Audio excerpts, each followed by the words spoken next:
RPSC first second grade 2024 के यहाँ से जो क्वेश्चन पेपर हुआ है संस्कृत डिपार्टमेंट का, उसके हम यहाँ से वन बाय वन सारे क्वेश्चन डिस्कस करते चलेंगे। सॉल्यूशन सीरीज की जो प्लेलिस्ट है वो डाल दी जाएगी, आप वन बाय वन सारे वीडियोस चेकआउट कर सकते हैं। तो पहला क्वेश्चन तो हमें कहता है निम्न में से कौन सा कथन सत्य नहीं है, सत्य कथन नहीं है वह बताना है। तो हम जानते हैं प्रत्येक कोशीय अनुक्रम परिबद्ध होती है, क्योंकि प्रत्येक कोशीय अनुक्रम एक तो अभिसारी अनुक्रम होती है, सारी अभिसारी अनुक्रम परिबद्ध अनुक्रम होती है रियल में। तो ये दोनों ही स्टेटमेंट सही है। साथ ही यहाँ से अगर इसमें हम देखें तो 2/3 इसकी लिमिट आएगी, क्योंकि अंश में और हर में हम n का भाग देख सकते हैं। n को इनफाइनाइट पर टेंड कराएंगे 2/3 आएगा। अब यहाँ से ये ऑप्शन कहता है कि जो कि प्रत्येक परिबद्ध अनुक्रम के कम से कम 2 सीमा बिंदु होते हैं। अभी तो हमने कहा प्रत्येक अभिसारी अनुक्रम परिबद्ध होती है, तो अभिसारी अनुक्रम अगर परिबद्ध है तो किसी एक ही लिमिट पर जाएगी, तो उसके 2 सीमा बिंदु होने को जरूरी थोड़ा है। जैसे हम यहाँ से ले लेते हैं कोई भी कॉन्स्टेंट सीक्वेंस ले लेते हैं, उसका एक ही सीमा बिंदु होगा, तो यहाँ से ये ऑप्शन डिस्कार्ड हो गया। मतलब ये असत्य बताना है तो ये सत्य नहीं होगा, फोर्थ ऑप्शन इसके लिए करेक्ट होगा। नेक्स्ट क्वेश्चन कहता है एक्स क्यूब प्लस ए एक्स प्लस बी के दो गुणनखंड x माइनस 1 और x प्लस 3 है, तो शेष बचा तीसरा गुणनखंड बताना है।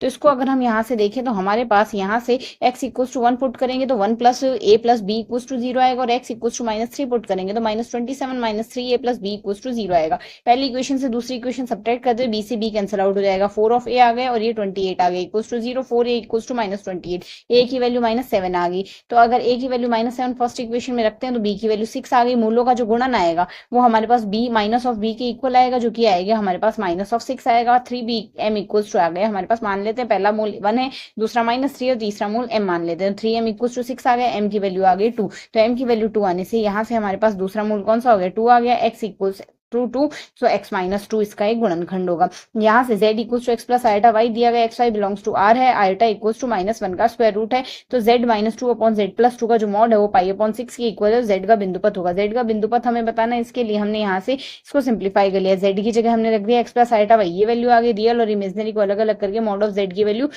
X square plus Y square का स्क्वायर रूट होता है, उस फॉर्मेट में कर दिया। दोनों साइड होल स्क्वायर कर दिया, इसको सिंप्लीफाई करते हैं। सिंप्लीफाई करते हैं तो यहाँ से एक्स स्क्वायर और वाई स्क्वायर के गुणांक सेम है, तो ये हमारे पास हम देख सकते हैं यहाँ से ये हमारे पास एक वृत्त की समीकरण बनेगी, जो कि x माइनस एच का whole square plus y minus k का whole square equal to r का स्क्वायर आएगा। तो इसका जो लोकस या बिंदुपथ बनेगा वो हमारे पास वृत्त बनेगा, अर्थात यहाँ से एक वृत्त हमारे पास करेक्ट आंसर होगा।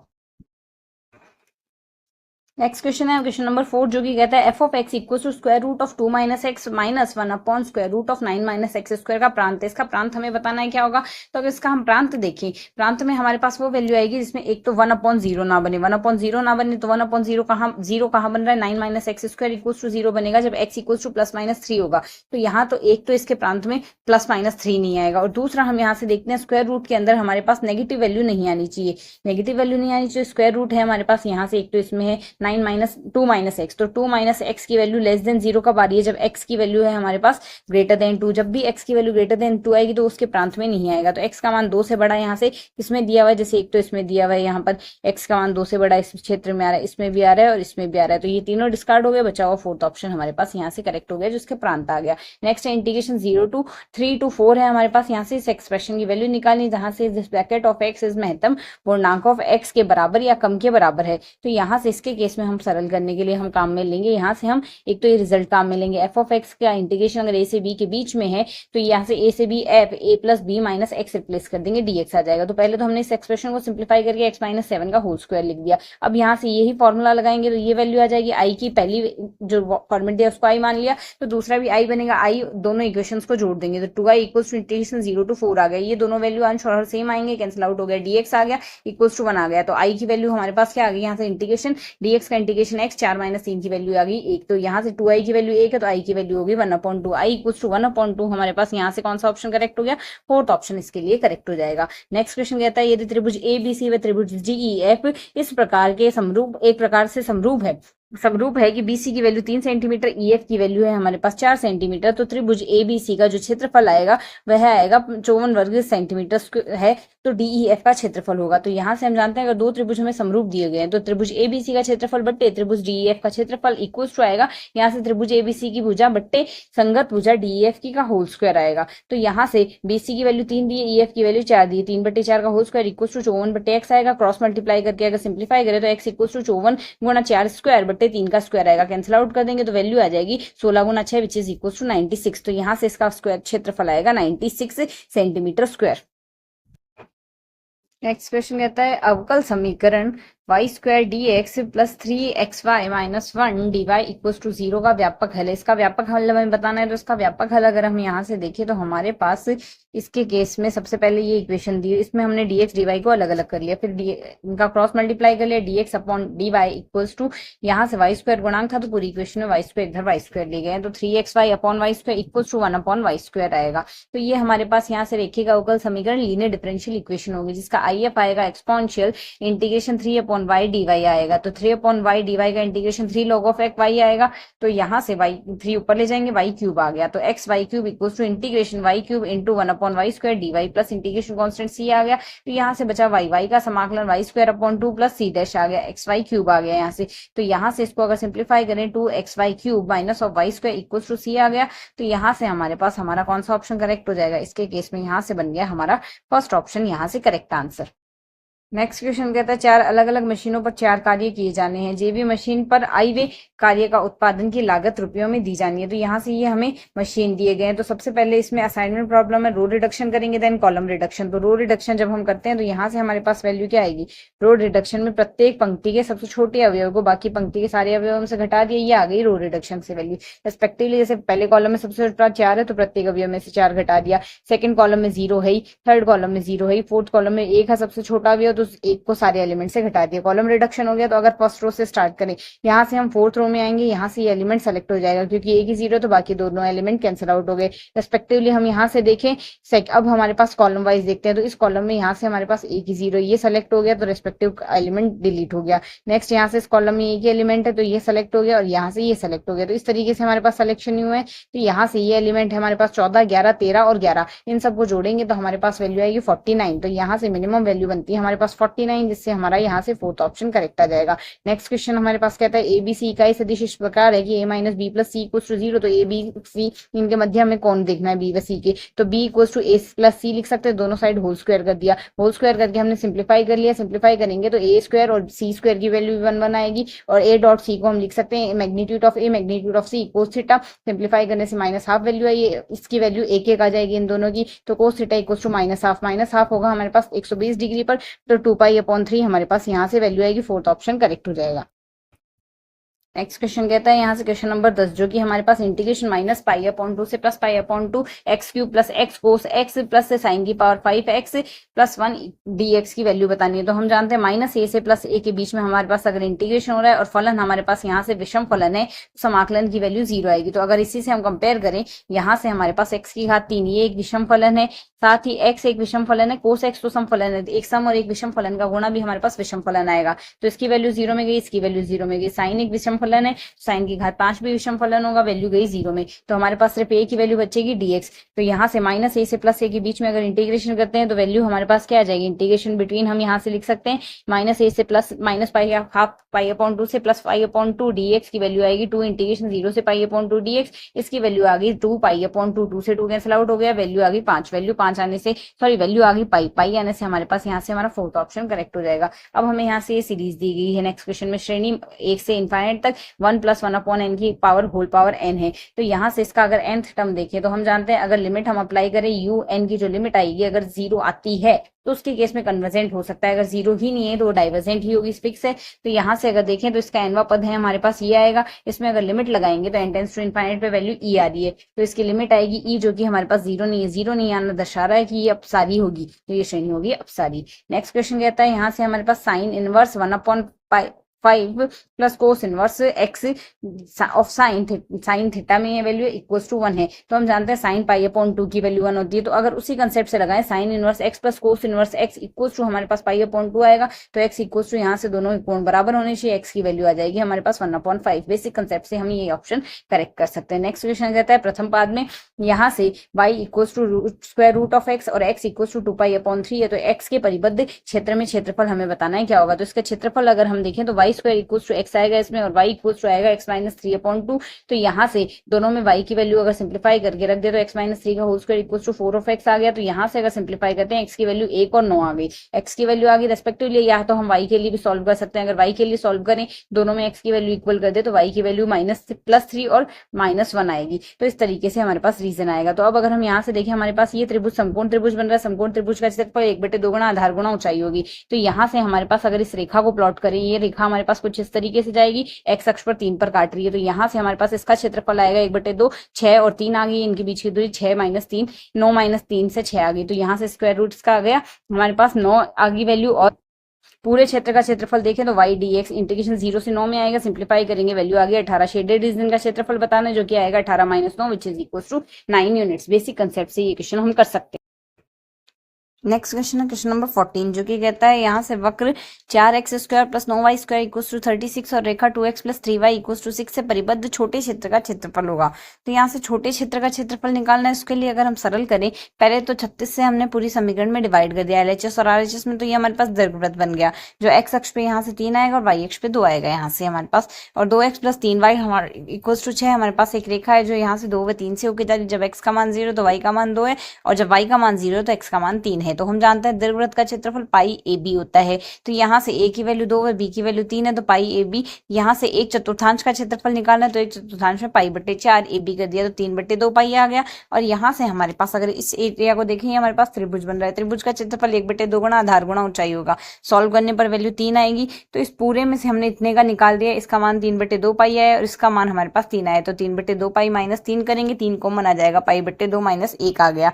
तो 3 गुना पाई/2 - 1 हमारा थर्ड ऑप्शन करेक्ट हो जाएगा। नेक्स्ट क्वेश्चन कहता है एक समतल में विद्यमान सभी सरल रेखाओं के समुच्चय से परिभाषित परस्पर लंबवत होने का संबंध है। तो कोई भी रेखा खुद के लंबवत नहीं होती, तो यह स्वतुल्य तो नहीं होगा, स्वतुल्य नहीं होगा। एक रेखा अगर दूसरी रेखा की लंबवत है, दूसरी रेखा भी तो पहली रेखा की लंबवत है, तो यह सममित रिलेशन होगा। यहाँ से ये सममित होगा, एक ऑप्शन करेक्ट हो गया, आगे चेक करने की जरूरत नहीं। और अगर संक्रामक में देखें तो जैसे x अक्ष y अक्ष के लंबवत है, y अक्ष z अक्ष के लंबवत है, तो x अक्ष z अक्ष के लंबवत है, किंतु ये हमेशा संक्रामक हो जरूरी नहीं। यह रेखा इस रेखा की लंबवत, यह रेखा इस रेखा की लंबवत, किंतु यह तो यहाँ से हमारे पास संरेखीय है, तो इसके केस में संक्रामक नहीं होगा। तो यहाँ से हम कह सकते हैं एक करेक्ट आ गया, बाकी चेक नहीं करने हैं हमें। नेक्स्ट कहता है समतल 2x plus 3y minus 6z बराबर 28 द्वारा गोले x square plus y square plus z square बराबर 25 से प्रतिच्छेदन वृत्त की त्रिज्या हमने देखनी है। तो यहाँ से इस गोले का केंद्र तो 0 0 0 है, और इसकी जो त्रिज्या है ये r स्क्वायर बराबर 25 है। 25 की वैल्यू यहाँ से r की वैल्यू आ गई 5। अब यहाँ से 0 0 0 से समतल पर डाले गए लंब की लंबाई होगी यहाँ से 28/2 का स्क्वायर प्लस 3 का स्क्वायर प्लस 6 का स्क्वायर। सॉल्व करेंगे यहाँ से 49 आएगा, 49 का स्क्वायर रूट 7 आ गया, 28/7 बराबर 4 आ गया। वृत्त की त्रिज्या आ जाएगी r का स्क्वायर माइनस लंब की लंबाई p का स्क्वायर। तो यहाँ से 9 आएगा, 9 का स्क्वायर रूट आ गया 3 आने से हमारे पास यहाँ से इसकी त्रिज्या आ गई 3। नेक्स्ट क्वेश्चन कहता है एक 7 मीटर व्यास वाला 20 मीटर गहरा कुआं खोदा गया। इस खुदाई में निकली मिट्टी को समान रूप से फैलाकर 22 मीटर गुणा 14 मीटर आकार का एक चबूतरा बनाया गया। इस चबूतरे की ऊंचाई होगी, तो यहाँ से जितनी मिट्टी निकली है उसी से चबूतरा बनाया, अर्थात मिट्टी यहाँ से अगर हम देखें 7 मीटर व्यास है और 20 मीटर गहरा है, बेलनाकार फॉर्म में, और यहाँ से उसको यहाँ से घनाभाकार फॉर्म में रखा गया। दोनों केस में आयतन बराबर होगा। तो पहले केस में जो आयतन आया यहाँ से बेलनाकार फॉर्म में पाई r स्क्वायर h आएगा, और घनाभाकार का घनाभ का आयतन आएगा लंबाई गुणा चौड़ाई गुणा ऊंचाई।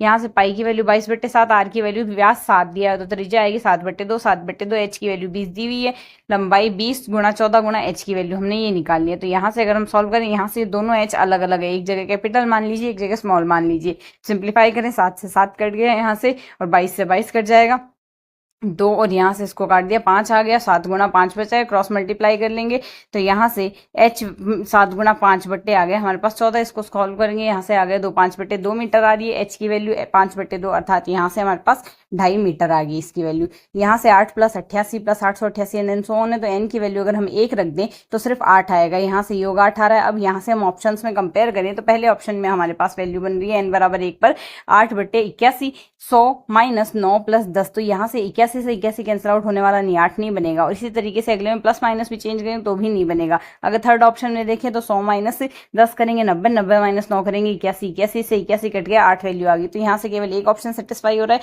तो ऑप्शन ऑप्शन सी इसका करेक्ट आंसर होगा। नेक्स्ट क्वेश्चन कहता है वह कोण जो अपने संपूरक कोण का दुगुना है होगा। तो जो आप संपूरक कोण, कोई भी कोण अगर x है, संपूरक कोण 180 माइनस एक्स आएगा, तो उसका दुगुना है कोई भी कोण, तो यहाँ से 2x equals to 180 minus x, इसको सिंप्लीफाई करें तो 3x माइनस 180 आएगा, तो x की वैल्यू आ गई यहाँ से 60 डिग्री। कोण की वैल्यू हमारे पास 60 डिग्री आ रही है, अगर कोण 60 डिग्री है तो रेस्पेक्टिव इसका संपूरक कोण 120 डिग्री होगा, तो यहाँ से हमारे पास सेकेंड ऑप्शन ही इसके लिए करेक्ट बैठ रहा है। नेक्स्ट क्वेश्चन कहता है मान लीजिए यहाँ से हमारे पास सम ऑफ एक्स आई का स्क्वायर इक्वल्स टू 990, जहाँ आई की वैल्यू 1 से 11 तक है। यदि x1 टू xn है, माध्य m है, मानक विचलन सिग्मा है, तो m स्क्वायर सिग्मा स्क्वायर का मान होगा। तो यहाँ से अगर देखें m स्क्वायर सिग्मा स्क्वायर का मान हमें देखना है, तो इसके लिए हम जानते हैं माध्य होता है राशियों का योग बटे राशियों की संख्या, तो राशियों का योग सम ऑफ एक्स आई और राशियों की संख्या टोटल 11 संख्याएं हैं, तो mean m equal to sum of x i upon 11 आ गया। सिग्मा स्क्वायर होगा राशियों का सिग्मा ऑफ एक्स आई का स्क्वायर अपॉन राशियों की संख्या 11 माइनस ऑफ m स्क्वायर आएगा। Sum of x i square upon 11 minus of m square, तो एक्स आई का स्क्वायर 990 है, और यहाँ से अपॉन 11 माइनस m स्क्वायर आ गया, 90 माइनस m स्क्वायर आ गया। सिग्मा स्क्वायर की value m square, sigma square निकालना है, सिग्मा स्क्वायर की वैल्यू रिप्लेस कर देते हैं, m स्क्वायर से m square cancel, total value आ गई 90, तो यहाँ से इसका आंसर बनेगा हमारे पास 90। नेक्स्ट है जयपुर के शब्द के अक्षरों में 4 अक्षरों को लेकर कितने शब्द बनाए जा सकते हैं जब a और i सदैव सम्मिलित। तो जब a और i सदैव सम्मिलित होंगे तो जयपुर में टोटल है कितने लेटर, जयपुर में टोटल 6 लेटर है, जिसमें से हमें 2 लेटर तो हमने सेलेक्ट कर लिया, टोटल 4 लेटर सेलेक्ट करने, तो 2 और हमारे पास ऑप्शन बचे हैं, तो n तो हमारे पास टोटल 4 है, टोटल 4 है, मतलब रिमेनिंग 6 में से 2 निकाल देंगे, बचे हुए 4 ही तो बचे, जिसमें a और i तो सेलेक्ट करने हैं, बाकी बचे हुए 4 एलिमेंट बचे, और हमने उन 4 में से 2 ही एलिमेंट चूज करने हैं, तो यहाँ से 4c2 तरीके से चूज कर सकते हैं उन्हें, तो 4c2 की वैल्यू आ जाएगी 6। अरेंजमेंट टोटल कितने हो सकते हैं, 4 लेटर्स को हम 4 फैक्टोरियल तरीके से लगा सकते हैं, यानी चॉइस तरीके से लगा सकते हैं। 6 अक्षर बनेंगे, एक अक्षर को चॉइस तरीके से आप लिख 4 फैक्टोरियल तरीके से टोटल को लिख सकते हैं, तो यहाँ से 6 गुणा चॉइस बराबर 144। इस क्वेश्चन का आंसर हमारे पास बन जाएगा 144। नेक्स्ट कहता है एक मीनार की ऊंचाई 100 मीटर है, जब सूर्य उन्नयन कोण 30 से 45 डिग्री पर परिवर्तित होता है, मीनार की छाया में x मीटर की कमी आती है, तो यहाँ से x की वैल्यू बतानी है। तो यहाँ से मीनार हमारे पास 30 से 45 पर परिवर्तित हो रहा है, 30 से अगर 45 पर परिवर्तित हो रहा है, तो यहाँ से जब tan 30 डिग्री है, तो यहाँ से अगर हम देखें 100 मीटर मीनार की ऊंचाई है टोटल, तो यहाँ से उसकी शेडो SL मान लेते हैं, शेडो लेंथ SL, तो SL की वैल्यू tan 30 का मान 1/√30 √3 आएगा, क्रॉस मल्टीप्लाई करेंगे 100 √3 आ गया, 45 डिग्री पे और tan 45 बराबर 100 बटे S45 लिख दिया, S40 शेडो की लेंथ है, यहाँ से S45 इक्वल्स टू 100 आ गया, तो यहाँ से परिवर्तन SL माइनस S45, तो 100 √3 माइनस 100 आएगा, 100 कॉमन ले लेंगे, √3 माइनस 1 आ जाएगा, √3 माइनस 1 100, यहाँ से हमारे पास थर्ड ऑप्शन इसके लिए करेक्ट आंसर बनेगा। क्वेश्चन कहता है कौन से अंतराल में f of x equals to -2x cube minus 9x square minus 12x plus 1 निरंतर वर्धमान है। निरंतर वर्धमान है तो फलन का हम x के सापेक्ष अवकलन कर देंगे। जब f dash x greater than 0 आएगा तो यहाँ से उसके केस में वो निरंतर वर्धमान आएगा। f डैश x की वैल्यू आ गई -6x square minus 18x minus 12, तो ये वैल्यू ग्रेटर देन 0 आनी चाहिए। ग्रेटर देन 0 आएंगे, इसका फैक्टराइजेशन कर लेते हैं, x+2 x+1 ग्रेटर देन 0 आना चाहिए, -6 साथ में। तो हम जानते हैं जब भी -1 से प्लस इनफाइनाइट तक वैल्यू होगी तो यहाँ से इसके केस में ये टर्म तो पॉजिटिव बनेगी, ये बनेगी माइनस से मल्टीप्लाई करेंगे नेगेटिव आ गई। नेक्स्ट अगर -2 से -1 के बीच में देखें तो उसके केस में वैल्यू पॉजिटिव रहेगी, तो माइनस से मल्टीप्लाई होने नेगेटिव रहेगी, तो माइनस से मल्टीप्लाई होने पे पॉजिटिव बन गई। सेम केस में इसमें बन गई। तो हमें वर्धमान देखना है, तो वर्धमान -2 से -1 के अंतराल में है, तो -2 से -1 अर्थात थर्ड ऑप्शन करेक्ट होगा। वक्र हमें दिया y square equal to a square x square plus b x cube plus c x y square पर मूल बिंदु की प्रकृति होगी। मूल बिंदु की हमें प्रकृति बतानी है। मूल बिंदु की अगर हम प्रकृति देखें, इसमें हमारे पास यहाँ से क्या आएगी, हमें जो कर्व दिया हुआ है, इस कर्व में हम यहाँ से लोवेस्ट डिग्री की टर्म फाइंड आउट करते हैं, तो y स्क्वायर 2 घात लोवेस्ट डिग्री की टर्म है, साथ में उसके साथ x स्क्वायर की भी 2 घात है, सिंप्लीफाई कर लेते हैं, तो यहाँ से y square minus a square x square equals to 0 factor करते हैं, तो फैक्टर इक्वल्स टू हमारे पास फैक्टर जो आ रहे हैं y की वैल्यू यहाँ से फैक्टर एक तो रियल आ रहे हैं, साथ ही डिस्टिंक्ट भी आ रहे हैं, तो जो ओरिजन होगा मूल बिंदु पर हमारे पास क्या बनेगा, मूल बिंदु पर हमारे पास इसमें बनेगा नोड। इसके केस में एक नोड हमारे पास करेक्ट आंसर होगा।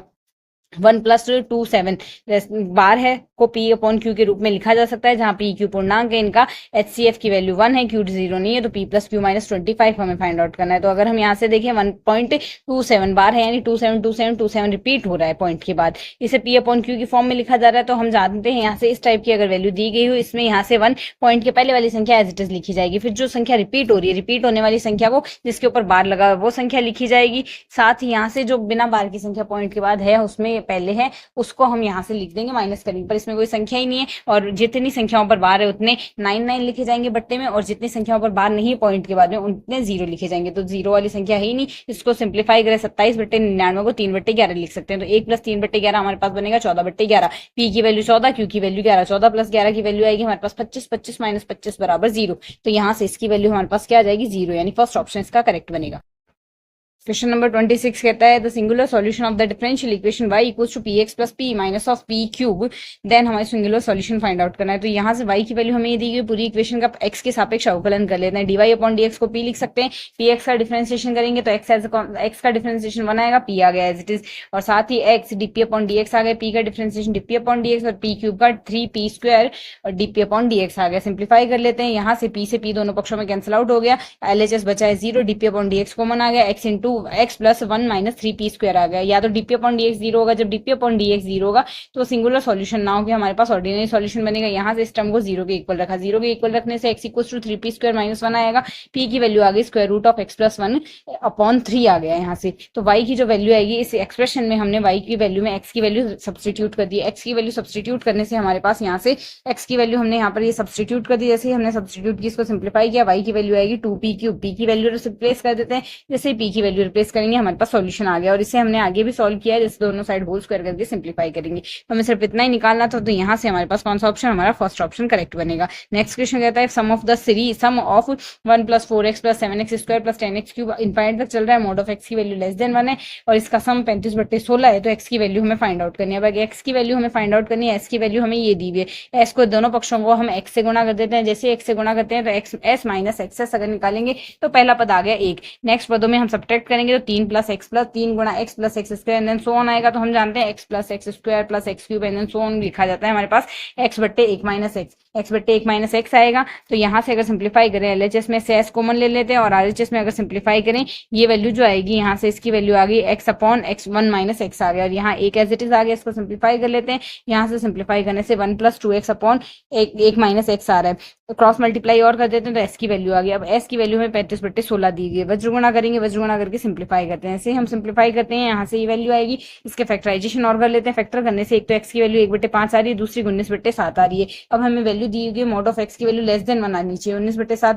<1 नहीं है मोड वैल्यू, तो x की वैल्यू आ गई 1/5। 1/5 करने से हमारे पास यहाँ से हमारा कौन सा ऑप्शन करेक्ट हो गया, यहाँ से फोर्थ ऑप्शन हमारे पास करेक्ट आंसर बन गया। नेक्स्ट है in the usual notation Cauchy-Riemann equation in the polar form. Cauchy-Riemann से इक्वेशन पोलर फॉर्म में जो हमारे पास आती है वो आती है यहाँ से u r equals to v theta upon r और v r equals to u theta upon r। तो वैल्यू आ गई यहाँ u r equals to v theta upon r, v theta upon r आएगा तो ये ऑप्शन डिस्कार्ड हो गया यहाँ से और ये ऑप्शन डिस्कार्ड हो गया। और नेक्स्ट है यहाँ से v r equals to minus of u theta upon r आएगा, तो यहाँ से माइनस में आएगी वैल्यू, तो यहाँ से सेकंड ऑप्शन करेक्ट हो जाएगा। यहाँ से क्वेश्चन कहता है f of x is the differentiable function in the interval close interval 2 to 5, f of 2 equals to 1/5, f of 5 equals to 1/2, then there exists a number c between 2 to 5, then f dash c equals to f dash c की value हमने निकालनी है। तो यहाँ से अगर देखें f of 2 की वैल्यू हमें ये दी हुई है और f of 5 की वैल्यू ये दी हुई है। मीन वैल्यू थ्योरम से f dash c की वैल्यू आएगी fb - fa/b - a आएगी। यहाँ से अगर क्लोज इंटरवल में फंक्शन क्लोज इंटरवल में डिफरेंशिएबल, ओपन इंटरवल में कॉन्टिन्यूअस हो, उसके ओपन इंटरवल में सॉरी डिफरेंशिएबल, क्लोज इंटरवल में यहाँ से कॉन्टिन्यूअस हो तो उसके केस में f c = fb - fa/b - a आएगी। सब्स्टिट्यूट कर देते हैं, वैल्यू ये आ जाएगी। इसको अगर सिंप्लीफाई करें यहाँ से f dash c की वैल्यू आ रही है 1/10, 1/10 f dash c की वैल्यू आ रही है, f dash c की वैल्यू निकालिए 1/10, हमारा थर्ड ऑप्शन करेक्ट होगा। In the three dimensional geometry which of the following angles made by a line with coordinate axis are not possible. कौन से में कोऑर्डिनेट एक्सिस पॉसिबल नहीं है, तो कोऑर्डिनेट एक्सिस अगर हमारे पास पॉसिबल हो तो उसके केस में हमारे पास वैल्यू क्या आती है, यहाँ से हमारे पास अल्फा कोऑर्डिनेट एक्सिस पे अल्फा बीटा गामा अगर हमारे पास कोण है तो cos square alpha plus cos square beta plus cos square gamma की वैल्यू 1 आएगी। तो पहले ऑप्शन में 30, 60 और 90 दिए गए हैं, तो cos स्क्वायर अल्फा की वैल्यू हमारे पास क्या आ जाएगी 3/4, रूट 3/2 था, सिंप्लीफाई कर दिया 3/4 होगी। 60 की वैल्यू 1/2 यानी 1/4 आ गई, स्क्वायर में 90 की वैल्यू 0 है तो सॉल्व करेंगे वैल्यू 1 आ रही है, तो ये तो पॉसिबल है। नेक्स्ट में अगर देखें 30, 45 और 60 दिया तो 3/4, 1/2, 1/4 है, तो यहाँ से वैल्यू 1 के बराबर नहीं है, तो ये ऑप्शन नहीं हो सकता, सीधी सी बात है। बाकी 45, 45, 90 में अगर देखें तो 1/2 प्लस 1/2 प्लस 0 बराबर 1 आ गया। 60, 45, 60 में भी हमारे पास ये आ रहा है 1/4, 1/4, 1/2 यानी वैल्यू 1 आ रही है। सेकंड ऑप्शन में हमारे पास केस पॉसिबल नहीं है, इस वजह से सेकंड ऑप्शन हमारे पास यहाँ से इसके लिए आंसर होगा। नेक्स्ट क्वेश्चन हमें यहाँ से कहता है general solution of the differential equation x d y upon d x plus y log of y equals to x y exponential x की वैल्यू हमारे पास यहाँ से क्या आएगी। तो अगर इसको हम सिंप्लीफाई करें, यहाँ से हमें जो दिया गया है उसके केस में हमारे पास वैल्यू है, तो यहाँ से इक्वेशन है हमारे पास ये, इसको अगर हम सिंप्लीफाई करें पूरी इक्वेशन में एक्स से डिवाइड कर दिया तो हमारे पास ये इक्वेशन आ जाएगी। तो यहाँ से अगर इसको सिंप्लीफाई करके लिखें ये वैल्यू आएगी। तो वाई का अगर क्रॉस मल्टीप्लाई करें यहाँ से ये वैल्यू आएगी। तो अगर इसको सिंप्लीफाई करके हम देखें पक्षांतर तौर कर ले तो 1 upon y d y upon d x plus log of y upon x equals to exponential x. हम मानते हैं log of y equals to u है। अगर log of y equals to u है तो 1 upon y d y upon d x equals to d u upon d x आएगा। Simplify करके value substitute कर ली, लीनियर डिफरेंशियल इक्वेशन बन गई जिसका इंटीग्रेटिंग फैक्टर बनेगा एक्सपोनेंशियल लॉग ऑफ एक्स जो कि आएगा हमारे पास एक्स। तो u into exponential x, u into x equal to exponential x into x का इंटीग्रेशन dx। यहाँ से लीनियर डिफरेंशियल इक्वेशन देखिएगा, अवकल समीकरण का हल देख लिया, लास्ट में हमने u की वैल्यू सिंप्लीफाई कर देती है। तो जैसे u की वैल्यू सिंप्लीफाई करेंगे तो हमारे पास यहाँ से इसके लिए सॉल्यूशन क्या बन जाएगा, यहाँ से इसका सॉल्यूशन बनेगा x log y equal to exponential x into x minus one plus c। हमारे पास थर्ड ऑप्शन इसके लिए करेक्ट आंसर बनेगा। नेक्स्ट क्वेश्चन है क्वेश्चन नंबर 32 जो कि कहता है if v the volume enclose by the any closed surface s then double integration of f dot n cap d s where f equals to x i plus 3z k is equals to. तो हमें यहाँ से इसकी value बतानी है। तो यहाँ से अगर हम इसके लिए देखें तो इसमें हम कह सकते हैं हमारे पास फॉर्मूला है double integration of f dot n d s equals to del dot f dv. Triple integration आएगा तो डेल डॉट एफ अगर निकालें, एफ की value x i plus 3z के डेल डॉट करेंगे यानी आई के गुणांक का एक्स के रेस्पेक्ट में डिफरेंशिएशन, के गुणांक का जेड के रेस्पेक्ट में डिफरेंशिएशन। ओवरऑल वैल्यू आएगी 1 plus 3 which is equals to 4। तो f dot del dot f की वैल्यू आ गई 4, वैल्यू रिप्लेस कर देंगे 4। ट्रिपल इंटीग्रेशन डीवी आएगा, डीवी का इंटीग्रेशन आएगा हमारे पास वी। तो 4v हमारे पास यहाँ से इसकी वैल्यू आ गई। तो 4v से हमारे पास यहाँ से हमारा फोर्थ ऑप्शन करेक्ट हो गया। नेक्स्ट क्वेश्चन कहता है इफ ए डी बी और C F are the medians of the triangle A B C then which of the following statement is true here. A D B E और C F हमारे पास यहाँ से इसके लिए क्या है, मीडियन है, माध्यिकाएं हैं। तो ट्राइंगल इनइक्वलिटी यहाँ से त्रिभुजीय असमीका हमें कहती है। त्रिभुज ए बी डी में अगर देखें दो भुजाओं का योग तीसरी भुजा से बड़ा होता है। तो यहाँ से अगर बी डी की वैल्यू देखें तो ये माध्यिका है, तो यहाँ से हाफ ऑफ बी सी आएगा, ये A D plus half of D C is greater than A B. Similarly अगर हम बाकियों के लिए लिखें ए डी बी ई और सी एफ है तो ए डी बी ई और सी एफ, तो यहाँ से बी के रेस्पेक्ट में आएगा half a c is greater than b c. Same case में b plus half a c is greater than half a c is greater than b c. मैंने दोनों सेम लिख ली, एक ही लिख। C f plus half a b greater than c a आएगा। तो दोनों तीनों इक्वेशन को अगर मर्ज कर दें, ऐड करने से हमारे पास ये वैल्यू आएगी। तो यहाँ से अगर देखें एलएचएस और आरएचएस में क्वांटिटी सेम है, एक में हाफ और एक में 1 है, सिंप्लीफाई कर देते हैं, हाफ बचेगा a D plus b plus c f greater than half of a B B C c आएगा। तो यहाँ से हमारे पास फर्स्ट ऑप्शन हमारा करेक्ट आंसर हो जाएगा। नेक्स्ट क्वेश्चन कहता है y equals to 1 plus cos theta and x equals to theta plus sine theta then d two y upon d x square theta equals to pi upon 2 की value हमारे पास यहाँ से क्या आएगी। इसको अगर सिंप्लीफाई करें तो d y upon d theta d x upon d theta हमने निकाल दिया, d y upon d x आ गया। D y upon d x निकालने के बाद अगर हम d y upon d x का थीटा के रेस्पेक्ट में डिफरेंशिएशन कर दे तो हमारे पास वैल्यू आएगी, जिसको अगर हम आगे सिंप्लीफाई करें तो हमारे पास minus of 1 upon 1 plus cos theta आ गया। तो d two y upon d x square आएगा हमारे पास यहाँ से ये कि d y upon d x का differentiation with respect to theta upon में आएगा d x upon d theta. तो अगर इसको सिंप्लीफाई करें हमारे पास वैल्यू आ जाएगी, जिसमें अगर theta equals to pi upon 2 रखें वैल्यू आएगी -1। तो यहाँ से इसकी वैल्यू हमारे पास आ गई -1 जो कि इसके लिए करेक्ट आंसर होगा। नेक्स्ट यहाँ से r equals to x i plus y j plus z की डाइवर्जेंस ऑफ आर निकालना है। डाइवर्जेंस ऑफ आर आएगा आई के गुणांक का एक्स के रेस्पेक्ट में, वाई के जे के गुणांक का वाई के रेस्पेक्ट में और के गुणांक का जेड के रेस्पेक्ट में। डिफरेंशिएशन 1 प्लस 1 प्लस 1 इंप्लाइज हमारे पास यहाँ से वैल्यू आएगी इसके लिए 3। नेक्स्ट क्वेश्चन कहता है हमारे पास question number 36 a plane meets the coordinate axis at the point a B c such that the centroid of a B c triangle A B C is 2 3 4 then the equation of the plane is. यहाँ से हमारे पास A B C यहाँ से coordinate axis पे है तो ए x axis पे मान लेते हैं, बी वाई एक्सिस पे और सी जेड एक्सिस पे अगर मान के चले तो ए के कोऑर्डिनेट x 0 0 टाइप से आएंगे, बी के कोऑर्डिनेट 0 y 0 और सी के कोऑर्डिनेट 0 0 z टाइप के आएंगे। तो अगर हम यहाँ से देखें इसमें सेंट्रोइड जो बनेगा केंद्रक के निर्देशांक आएंगे x प्लस 0 बटे 3 यानी x बटे 3। x बटे 3 के निर्देशांक हमारे पास 2 आ रहे हैं क्योंकि 2 3 और 4 था केंद्रक का निर्देशांक तो 2 आ गए। तो यहाँ से x की वैल्यू आएगी 6 respectively, y upon 3 equals to 3 आ रहा है तो y की वैल्यू आएगी 9 रेस्पेक्टिवली, z की वैल्यू आ गई 12। हमारे पास बिंदु क्या आ गया 6 0 0 0 9 0 और 0 0 12। तो अगर ऑप्शन से कंपेयर करें 6 9 और 12 हमारे पास आ रहा है तो 6 9 12 यहाँ से x जब y और z के निर्देशांक y और z की वैल्यू 0 रखते हैं तो x की वैल्यू हमारे पास 6 कौन से ऑप्शन में मिल रही है, फर्स्ट ऑप्शन में तो हमारे पास x की वैल्यू आ रही है 18/4, सेकंड ऑप्शन में मिल रही है 23/4 और थर्ड ऑप्शन में 3 आ रही है और फोर्थ ऑप्शन में भी 3 आ रही है। y की वैल्यू आ रही है हमारे पास 9, इसमें आ रही है 18/4 4 जो कि नॉन नहीं है, तो यहाँ से 3 ऑप्शन डिस्कार्ड हो गए, बचा हुआ 4th ऑप्शन हमारे पास करेक्ट आंसर हो गया। नेक्स्ट क्वेश्चन कहता है 37 integration 0 to infinite square root of x exponential minus of x cube dx की वैल्यू हमारे पास क्या आएगी। अब यहाँ से इसको सिंप्लीफाई करने के लिए x क्यूब को हम मान लेते हैं t, जैसे x क्यूब को हम t मानेंगे, यहाँ से x की वैल्यू आ गई t की घात 1/3 और dx की वैल्यू आ गई हमारे पास 1/3 t की घात माइनस 2/3 dt। इसको अगर सिंप्लीफाई करें, ये हमारे पास कुछ इस रूप में बनेगा, जिसको अगर हम सिंप्लीफाई कर दें, यहाँ से हमारे पास इसको सिंप्लीफाई करना है, t की घात z minus 1 exponential minus t dt की वैल्यू आएगी गामा ऑफ z।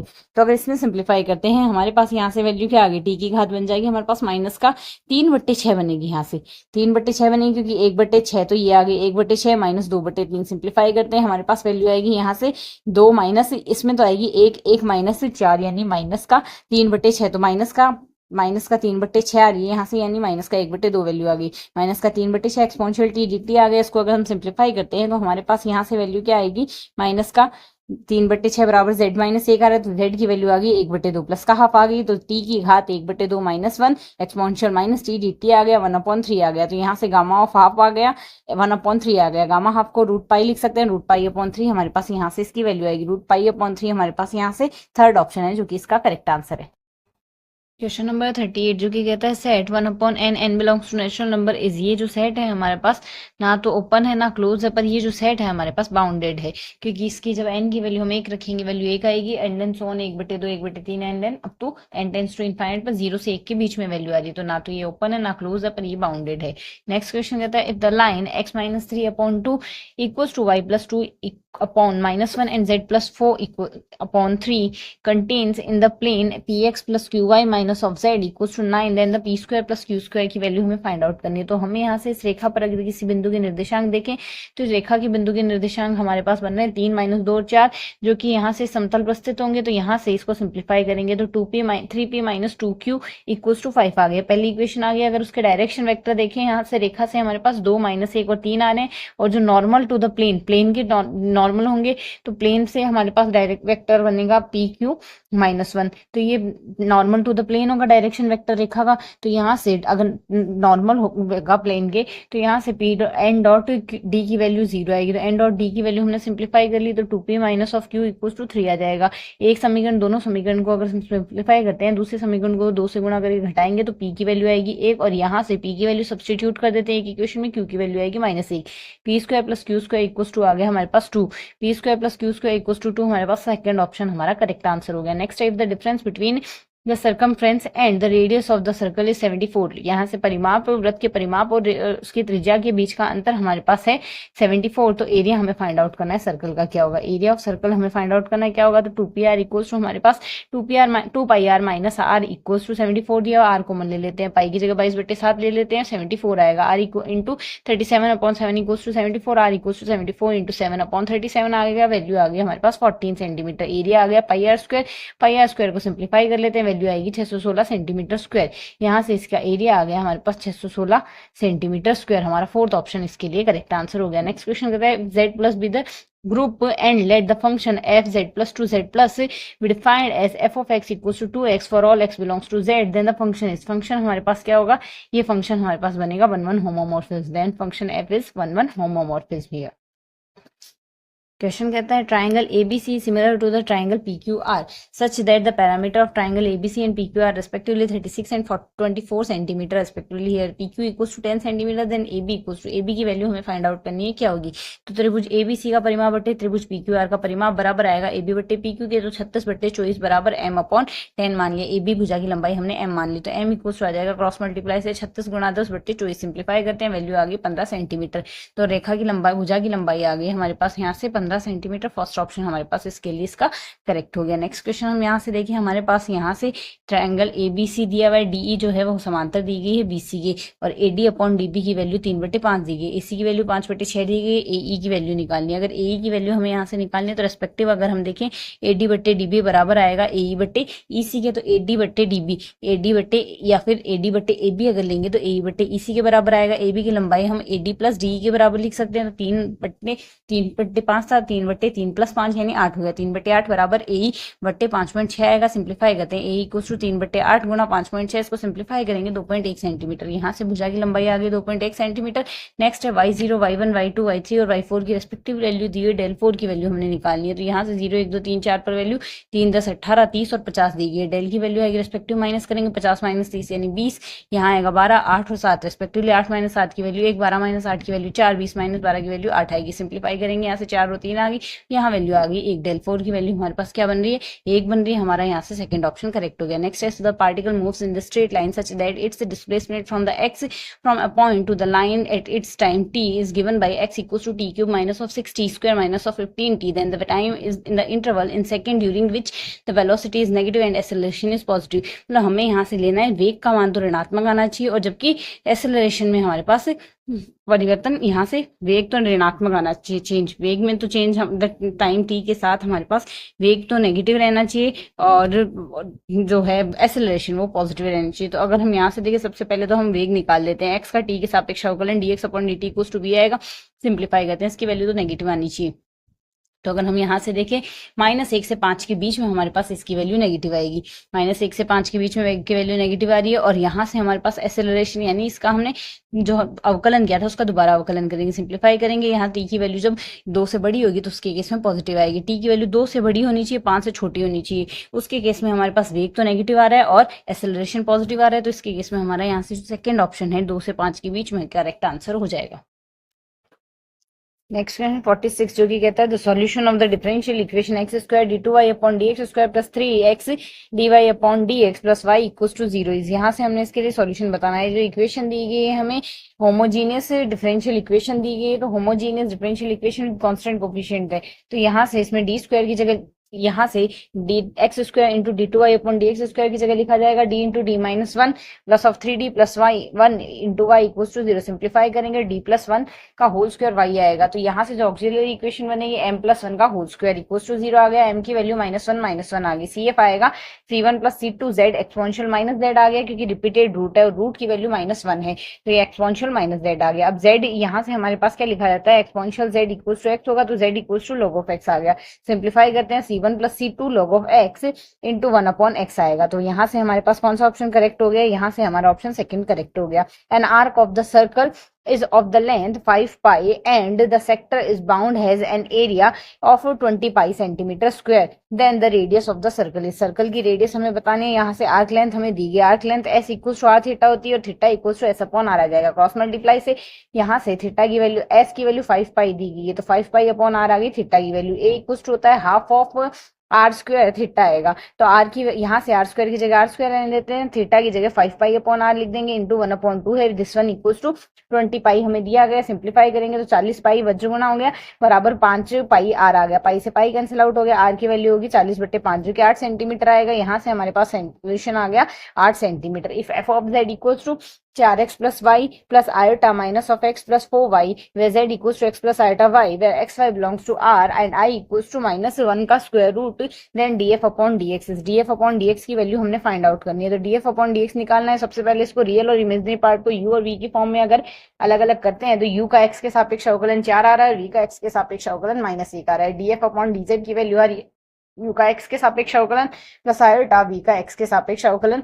तो सिंप्लीफाई करते हैं, सिंप्लीफाई करने से 4 माइनस आयोटा हमारे पास यहाँ से इसकी वैल्यू आ गई। 4 माइनस आयोटा से हमारे पास यहाँ से हमारा कौन सा option 4 minus iota second option correct हो गया।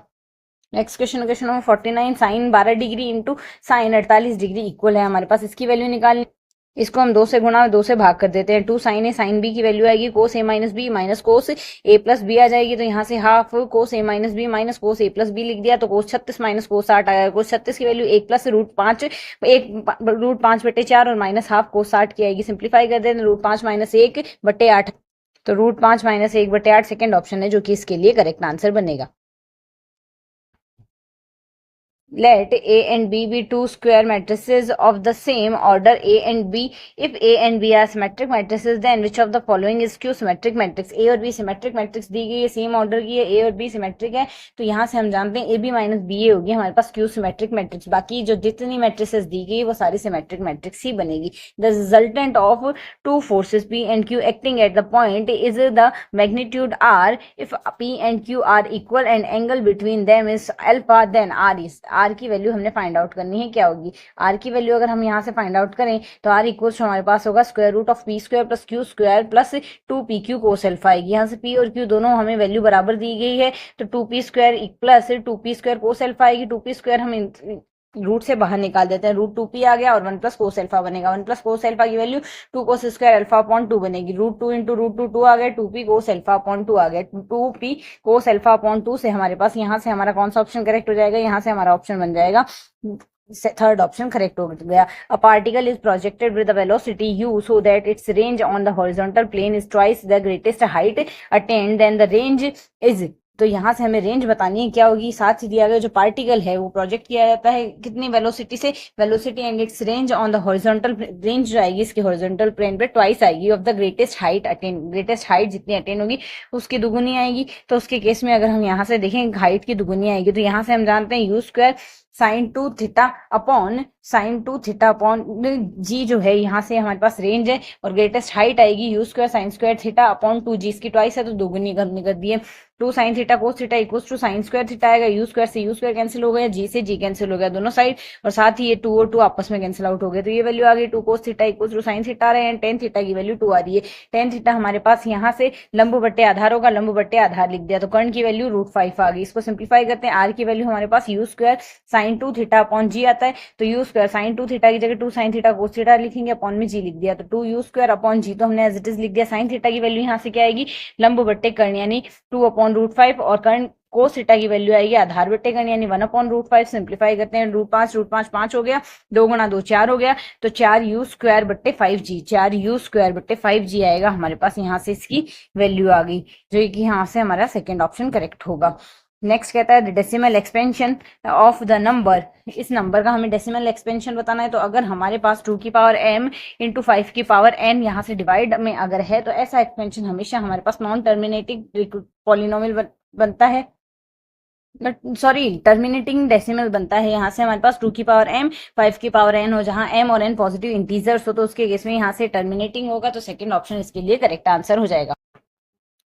A group contains element A and B such that order of A equals to 4, order of B equals to 2, then A cube B equals to BA, then order of AB equals to what? Order of AB हमें find out करना है तो अगर order of AB हमें यहाँ से find out करना है तो इसके केस में अगर हम सॉल्व करें तो यहाँ से हमारे पास ये वैल्यू दी गई है AB का स्क्वायर निकालें तो AB का स्क्वायर यानी AB को AB से गुणा किया, इसको अगर सॉल्व करते हैं A आ जाएगा यहाँ से तो यहाँ से BA की वैल्यू हम A क्यूब B लिख सकते हैं। इसको अगर सिंप्लीफाई करें A की घात 4 B की घात 2 आएगी, A की घात 4 बराबर E है, B की घात 2 बराबर E दिया गया है तो इससे अगर सॉल्व करें AB की घात 2 बराबर भी E आ गई हमारे पास। अब AB अगर हम यहाँ से E मान ले तो A equals to B inverse आ गया, A equals to B inverse का मतलब यहाँ से हमारे पास ऑर्डर ऑफ B तो 2 है तो ऑर्डर ऑफ B अगर 2 है तो B equals to B inverse आता है तो यहाँ से A इक्वल्स टू B आ गया और A इक्वल्स टू B आ गया तो यहाँ से हमारे पास A square equals to B E आ जाएगा। अब A स्क्वायर E आने का मतलब है यहाँ से हमारे पास A का जो ऑर्डर है वो 2 आ जाएगा, पर हमें क्वेश्चन के अकॉर्डिंग कहा गया है A का जो ऑर्डर है वो 4 है, इसका मतलब AB does not equals to E। अगर AB E के इक्वल नहीं होगा यहाँ से हमारे पास तो AB का स्क्वायर E के बराबर तो है ही, AB का स्क्वायर अगर E होता है तो order of AB equals to 2 आ गया। जैसे order of AB equals to 2 आएगा यहाँ से हमारा कौन सा ऑप्शन करेक्ट हो गया, इसके लिए हमारे पास यहाँ से हमारा फोर्थ ऑप्शन करेक्ट आंसर होगा। नेक्स्ट क्वेश्चन देखते हैं। नेक्स्ट है क्वेश्चन नंबर 55 जो कि कहता है line passes through the point 2 2 and it's perpendicular to the 3y minus 2 equals 3x minus y equals to 2 then its intercept on x, 2 2 से ऊपर जा रही है और इस रेखा के लंबवत है, परपेंडिकुलर है तो इस रेखा की अगर परपेंडिकुलर है यहाँ से हमने इस रेखा को सिंप्लीफाई कर लेते हैं। y बराबर 3x माइनस 2 आएगी, इसकी ढाल आ गई हमारे पास 3। अगर कोई भी दो रेखाएं परपेंडिकुलर है तो उनके लिए m1 गुणा m2 का मान -1 आएगा तो यहाँ से m2 की वैल्यू -1/3 आ गई। तो रेखा किसी भी बिंदु से x0 y0 जाने वाली रेखा का समीकरण आएगा y minus y zero equal to m into x minus x zero. Value हम सब्सटीट्यूट कर देते हैं। जैसे ही हम इसमें वैल्यू सब्सटीट्यूट करेंगे यहाँ से रेखा आ गई। अब हमें x इंटरसेप्ट y इंटरसेप्ट निकालना है। y इंटरसेप्ट का मतलब होता है यहाँ से x का मान जीरो आएगा। जैसे x का मान हम इसमें जीरो रख देंगे यहाँ पर, तो हमारे पास y minus two equal to 2/3 आ गया। तो y की वैल्यू आ गई 2 + 2/3 विच इज इक्वल टू 8/3। तो यहाँ से 8/3 यहाँ से इस क्वेश्चन के लिए करेक्ट आंसर हमारे पास बन जाएगा। फर्स्ट ऑप्शन करेक्ट हो गया। नेक्स्ट यहाँ से कहता है square and its equilateral triangle have equal parameter, its length of the diagonal is the square is 12√2, then the area of triangle. यहाँ से हमें स्क्वायर और इक्विलेटरल ट्राइंगल का एरिया इक्वल दिया हुआ है। तो यहाँ से डायगोनल हम जानते हैं वर्ग का विकर्ण आता है a√2। यहाँ से अगर सॉल्व करें a√2 बराबर 12√2 आ गया, a की वैल्यू 12 आ गई। पैरामीटर आता है 4 गुना भुजा, 4 गुना भुजा से 48 आ जाएगा। त्रिभुज का परिमाप आता है 3 है, यहाँ से समबाहु त्रिभुज दिया गया है तो 48, तो a की प्रत्येक भुजा आ गई यहाँ से 16, तो एरिया आ जाएगा √3/4 a²। समबाहु त्रिभुज का क्षेत्रफल सॉल्व करेंगे 64√3 आ गया। 64√3 यहाँ से समबाहु त्रिभुज का क्षेत्रफल आ गया। 64√3 यहाँ से हमारा सेकेंड ऑप्शन होगा। For what values of the angle between the vectors a and b, the quantity a dot b का mod plus a cross b का mod इज मैक्सिमम। यहाँ से वैल्यू मैक्सिमम कब आएगी? ये वैल्यू जब हमारे पास मैक्सिमम आएगी तो उसके केस में हम यहाँ से अगर देखिए पहले इसको सिंप्लीफाई कर लेते हैं। ये आएगा a का मापांक b का मापांक, a का परिमाण b का परिमाण कोस थीटा प्लस a का परिमाण b का परिमाण साइन थीटा आएगा। तो ए बी का परिमाण हमने कॉमन ले लिया, उसको सी मान लेते हैं। तो cos theta plus sine theta बनेगा। अगर इस फंक्शन की वैल्यू मैक्सिमम आती है, इसका मतलब यहाँ से ये थीटा वाली टर्म मैक्सिमम आनी चाहिए। ये टर्म मैक्सिमम आएगी तब जब हम f dash theta equal to 0 रखते हैं, यानी माइनस साइन, अब कलन करेंगे minus sine theta plus cos theta equal to 0। तो this one is implying cos theta equal to sine theta. तो कोस थीटा साइन थीटा के बराबर कब आएगा? 0 से 90 के बीच में 45 डिग्री पर, 45 डिग्री पर इसका मान मैक्सिमम आएगा। तो यहाँ से हमारा सेकंड ऑप्शन इसके लिए करेक्ट हो जाएगा। नेक्स्ट क्वेश्चन कहता है box A contains 2 white and 3 red balls and box second contains 4 white and 5 red balls है। मतलब पहले बॉक्स में 2 लाल और 2 सफेद 3 लाल गेंदे और दूसरे बॉक्स में 4 सफेद 5 लाल गेंदे। तो एक बॉल रैंडम निकाली जाती है। ये क्या प्रायिकता होगी? तो वो बॉल लाल हो और साथ ही दूसरे बॉक्स से निकली हुई, तो दोनों बॉक्स के होने की प्रायिकता मतलब हम लेते हैं। अगर पहले बॉक्स को फर्स्ट ए मान लेते, दूसरे बॉक्स को बी मान लेते हैं। ए और बी दोनों के होने की प्रोबेबिलिटी क्या होगी? किसी भी एक बॉक्स को सेलेक्ट कर ले सकते हैं, हाफ होगी इसकी प्रायिकता। अब लाल बॉल एक बैग से अगर निकल रही है उसकी प्रायिकता होगी, उसमें 3 लाल गेंदे तो 3/5 आ गया, और बी थैले से निकल रही है उसकी प्रायिकता 5/9 होगी। तो बॉल के लाल होने की प्रायिकता क्या हो जाएगी? Probability of are equals to probability R upon A into probability of A R upon B into probability of B आएगी। वैल्यू सब्सटीट्यूट करेंगे 26/45 आ गया। 26/45 आ गया। अब बी थैले से लाल गेंद होने की हमारे पास इस केस में हमने प्रोबेबिलिटी निकालनी, मतलब जो गेंद निकले वो लाल हो और साथ ही बी थैले से हो। तो इसकी प्रोबेबिलिटी बेस थ्योरम से फॉर्मूला होगा P B R upon B into P B upon P R आएगा यहाँ से। तो वैल्यू हम सब्सटीट्यूट करेंगे, जैसे सब्सटीट्यूट करेंगे वैल्यू आ गई 25/52। 25/52 हमारे पास यहाँ से इस क्वेश्चन का आंसर बनेगा।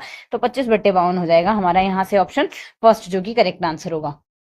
नेक्स्ट क्वेश्चन हमें यहाँ पे कहता है if the intercept of the line y equals to x in the circle x² plus y² minus of 2x equals to 0 is AB, then the equation of the circle with diameter AB is here. यहाँ से y equals to x, यहाँ से अगर समीकरण में रखेंगे तो ये हो जाएगा यहाँ से x², यहाँ से आ गया x² plus x² minus 2x equals to 0, यानी 2 of x² equals to 2x आएगा। एक तो x हम कॉमन 2x कॉमन आ गया, यहाँ से x माइनस 1 बराबर 0 आएगा। तो x की वैल्यू 0 आएगी, x की वैल्यू 1 आएगी। x की दो वैल्यूज आ गई जो x और y बराबर है हमारे पास यहाँ से। तो एक बिंदु तो आ गया हमारे पास 0 0 और दूसरा बिंदु आ गया 1 1। तो यहाँ से अगर हम इसमें वैल्यू रखते हैं 0 0 से होकर जाने वाली रेखा ये नहीं होगा, ये 0 0 से होकर वृत्त नहीं जा रहा। और यहाँ से अगर 1 1 रखते हैं तो 1 माइनस 1 ये 0 के बराबर नहीं आ रहा। यहाँ से x की जगह 1 रखना है, y की जगह भी हमें 1 ही रखना है। यहाँ से साथ ही हमारे पास इसमें भी 1 1 रखने पर ये वैल्यू 0 नहीं बन रही है। LHS RHS बराबर नहीं आ रहा, एक ही ऑप्शन करेक्ट बन रहा है जो कि है हमारे पास यहाँ से हमारा फर्स्ट ऑप्शन यहाँ से करेक्ट बन रहा है। क्वेश्चन नंबर 60 कहता है NPR equals to 720 NCR, then the value of R equals to, R की वैल्यू निकालनी है तो NPR की वैल्यू हम जानते हैं n का फैक्टोरियल बट्टे n माइनस R का फैक्टोरियल। NCR की वैल्यू होती है n फैक्टोरियल बट्टे R factorial into n minus R का फैक्टोरियल। 720 साथ में आएगा, दोनों तरफ अगर देखें तो n फैक्टोरियल से n factorial cancel out, n minus R से n माइनस R का factorial cancel out. R factorial की वैल्यू 720 आ रही है, तो इसका मतलब R का मान हमारे पास यहाँ से केवल 6 होता है। उसके केस में R फैक्टोरियल 720 पॉसिबल है, तो ऑप्शन थर्ड इसमें करेक्ट आ गया। नेक्स्ट क्वेश्चन हमें कहता है यदि एक लंबवृत्तीय शंकु जिसके तीनों जनक परस्पर लंब हो तो उसका अर्धशीर्ष कोण होगा। एक लंबवृत्तीय शंकु लेना है जिसके तीनों जनक अगर परस्पर लंबवत हो तो अर्धशीर्ष कोण tan इनवर्स √2 होगा। tan इनवर्स √2 हमारे पास इसका करेक्ट आंसर होगा। नेक्स्ट कहता है यदि h ऊंचाई की एक पहाड़ी के शीर्ष के एक मीनार के शीर्ष व पाद के अवनमन कोण क्रमशः 30 डिग्री व 60 डिग्री, तो मीनार की ऊंचाई क्या होगी? पहाड़ी के शीर्ष से मीनार के शीर्ष, पहाड़ी के शीर्ष से, यहाँ से पहाड़ी और यहाँ से मीनार है हमारे पास, तो पहाड़ी के शीर्ष से मीनार के शीर्ष, पहाड़ी के शीर्ष और मीनार के शीर्ष से एक का उन्नमन कोण 60 डिग्री, और यहाँ से साथ ही मीनार के पाद से, मीनार के यहाँ से पैरों से भी यहाँ से अवनमन कोण हमारे पास दिया गया, एक में 30 डिग्री दिया गया, एक में 60 डिग्री दिया, कुछ इस तरीके से वैल्यूज दी गई। तो अगर अब हम यहाँ से इसको देखें तो इसके केस में हमारे पास tan 60 equal to h upon x आएगा। यहाँ से पहाड़ी की ऊंचाई हमें ये दी गई h, तो x equal to h upon √3 आ गया, क्योंकि यहाँ से tan 60 का मान √3 आएगा। tan 30 का मान h माइनस एच टी कर लेते हैं, क्योंकि टावर की ऊंचाई यहाँ से हम लेते हैं,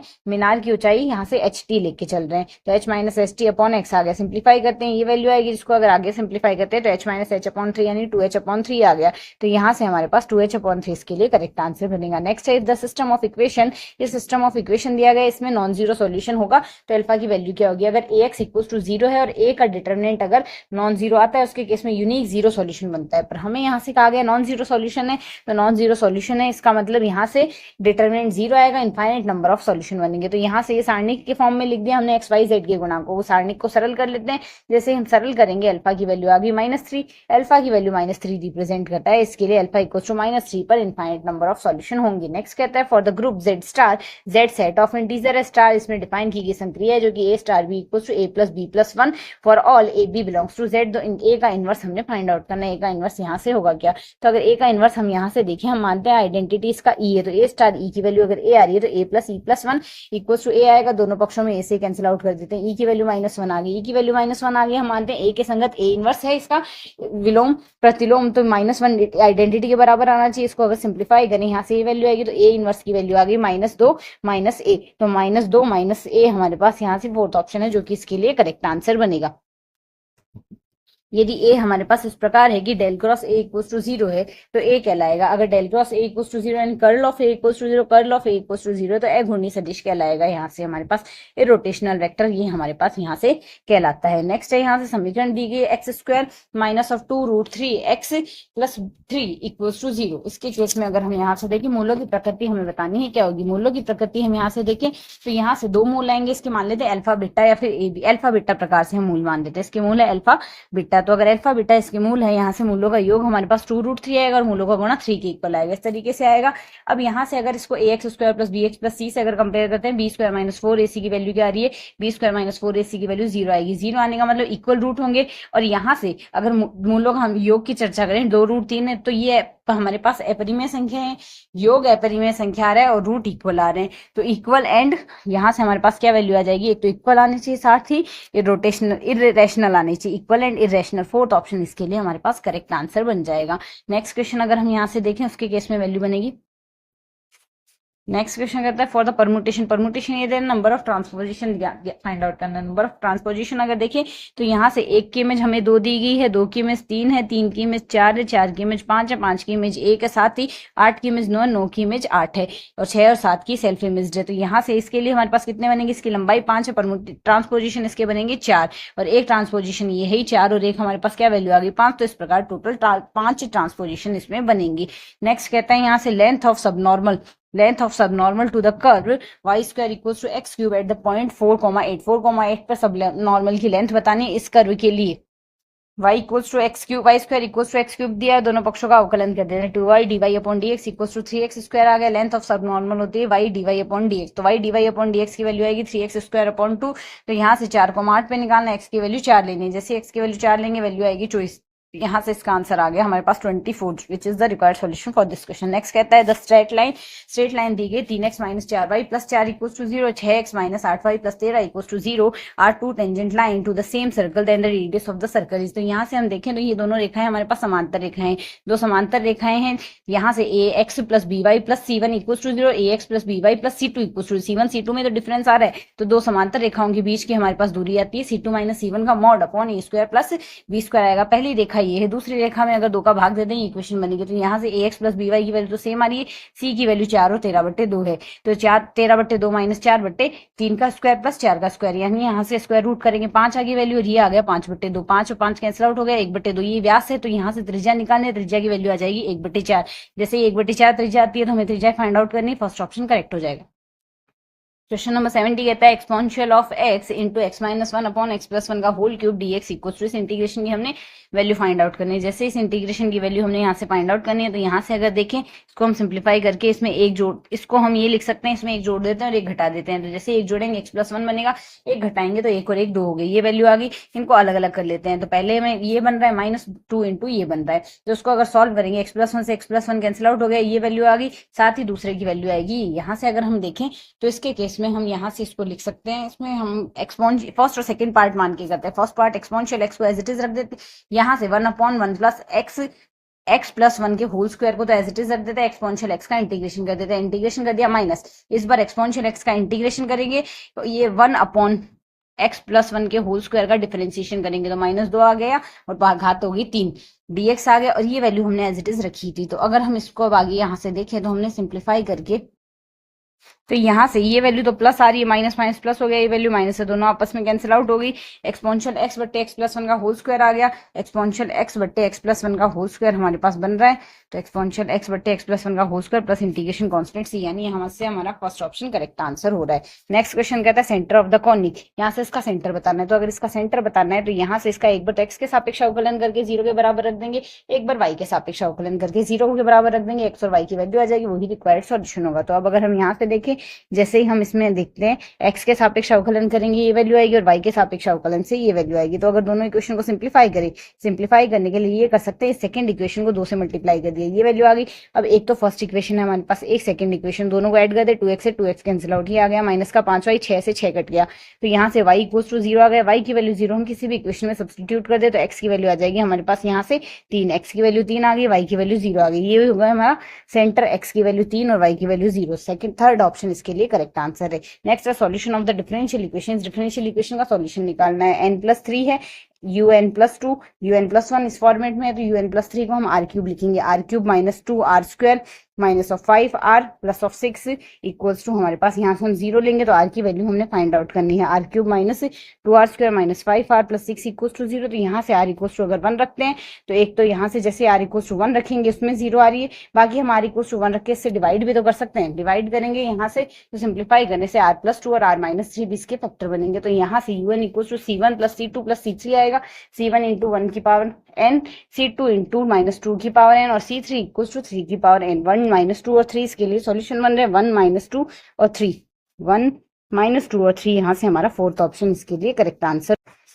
नेक्स्ट क्वेश्चन है विच of the following statement is not true. कौन सा स्टेटमेंट ट्रू नहीं है। पहला स्टेटमेंट कहता है सारे सब ग्रुप, एवरी सब group of cyclic group is cyclic, cyclic group के सारे सब ग्रुप साइक्लिक होते हैं, ये है सही है। नॉन अबेलियन ग्रुप में है साइक्लिक सब ग्रुप, नॉन अबेलियन ग्रुप में साइक्लिक सब ग्रुप हो सकते हैं, उसमें कोई इश्यू नहीं है हमारे पास, तो ये भी सही है। Every cyclic group is abelian, सारे साइक्लिक ग्रुप अबेलियन होते हैं, पर ये सही नहीं है कि every abelian group is cyclic. यहाँ से हम बात कर सकते हैं Q8 की, अबेलियन है पर साइक्लिक नहीं है, तो यहाँ से हमारे पास सेकंड ऑप्शन है जो कि करेक्ट आंसर नहीं है। इनकरेक्ट स्टेटमेंट और इनकरेक्ट ही बताना है, विच आर नॉट ट्रू में सेकंड ऑप्शन आ जाएगा।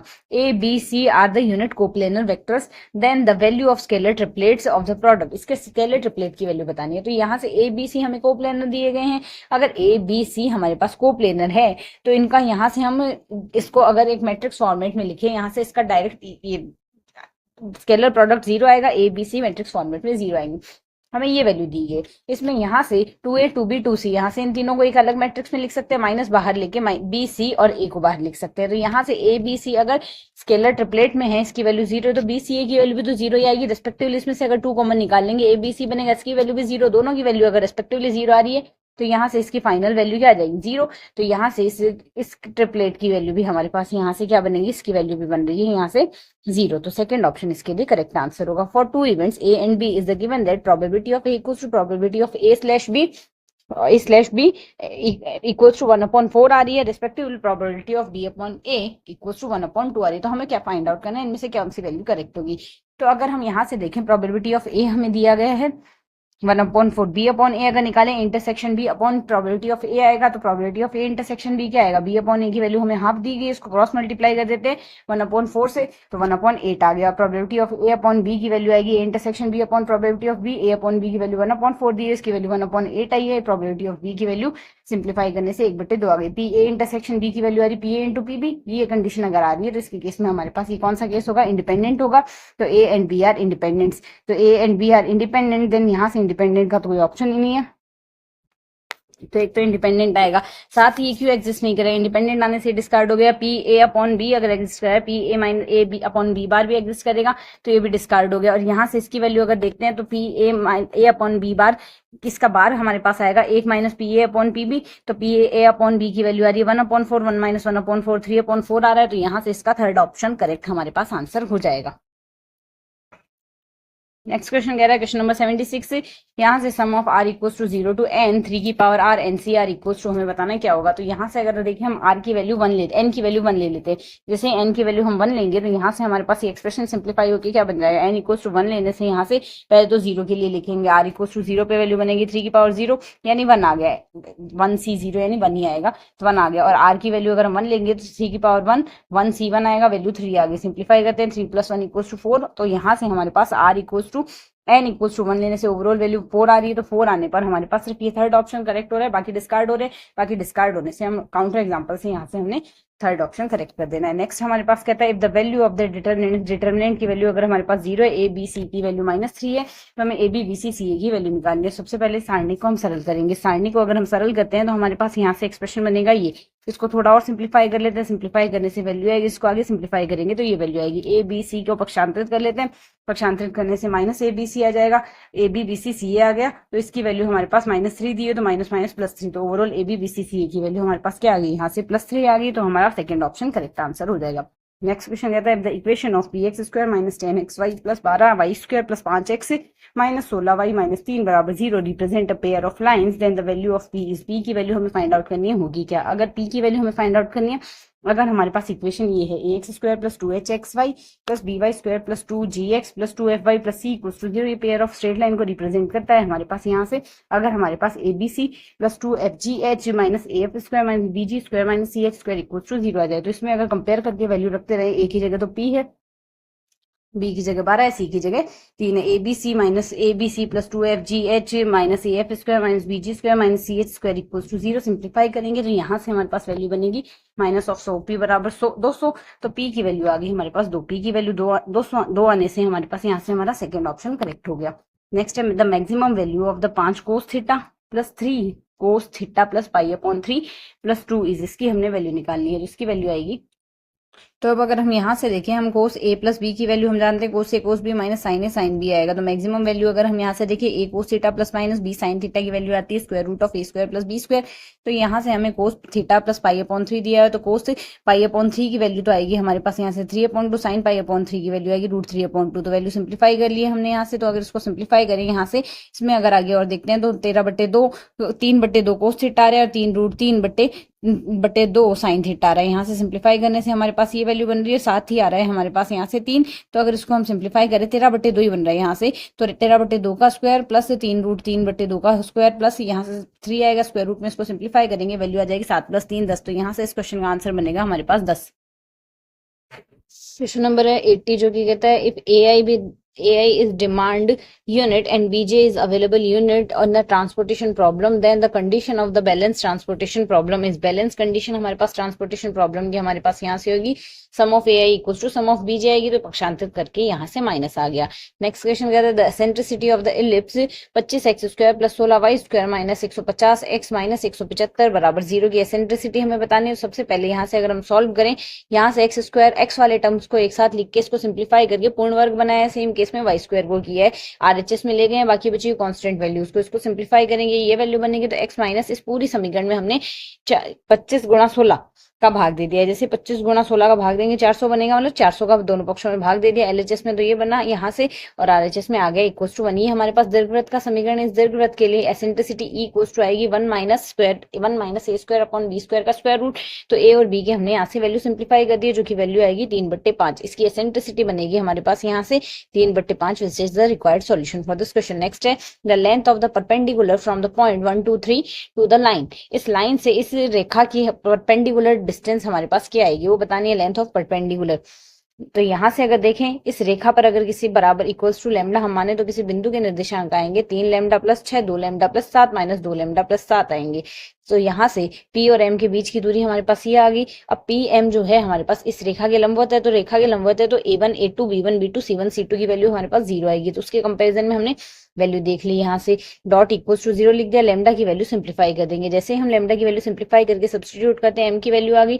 M और P के बीच की दूरी निकालनी है, दूरी निकाली, हमारे पास वैल्यू आएगी यहाँ से। इसके साथ प्रोसेस क्या किया, सबसे पहले तो हमने इस रेखा पर एक बिंदु लैम्डा की इक्वल्स टू लैम्डा की कल्पना की, तो बिंदु के निर्देशांक आ गए। P और M के यहाँ से PM के हमने रेशियोज निकाल लिए, मतलब 3 लैम्डा प्लस 6 माइनस में 1, और इसी प्रोसेस में 2 lambda plus 7 minus 2, and then minus का ये क्या है 2 लैम्डा प्लस 7 माइनस 3। सिंप्लीफाई कर लिए। ये जो रेखा है ये लंबवत है दूसरी रेखा के, तो यहाँ से A1 A2 B1 B2 C1 C2 का जो सम आएगा वो 0 के इक्वल आएगा। लैम्डा की वैल्यू आ गई, M आ गया, PM की जो वैल्यू आएगी वो आएगी 7 यहाँ से।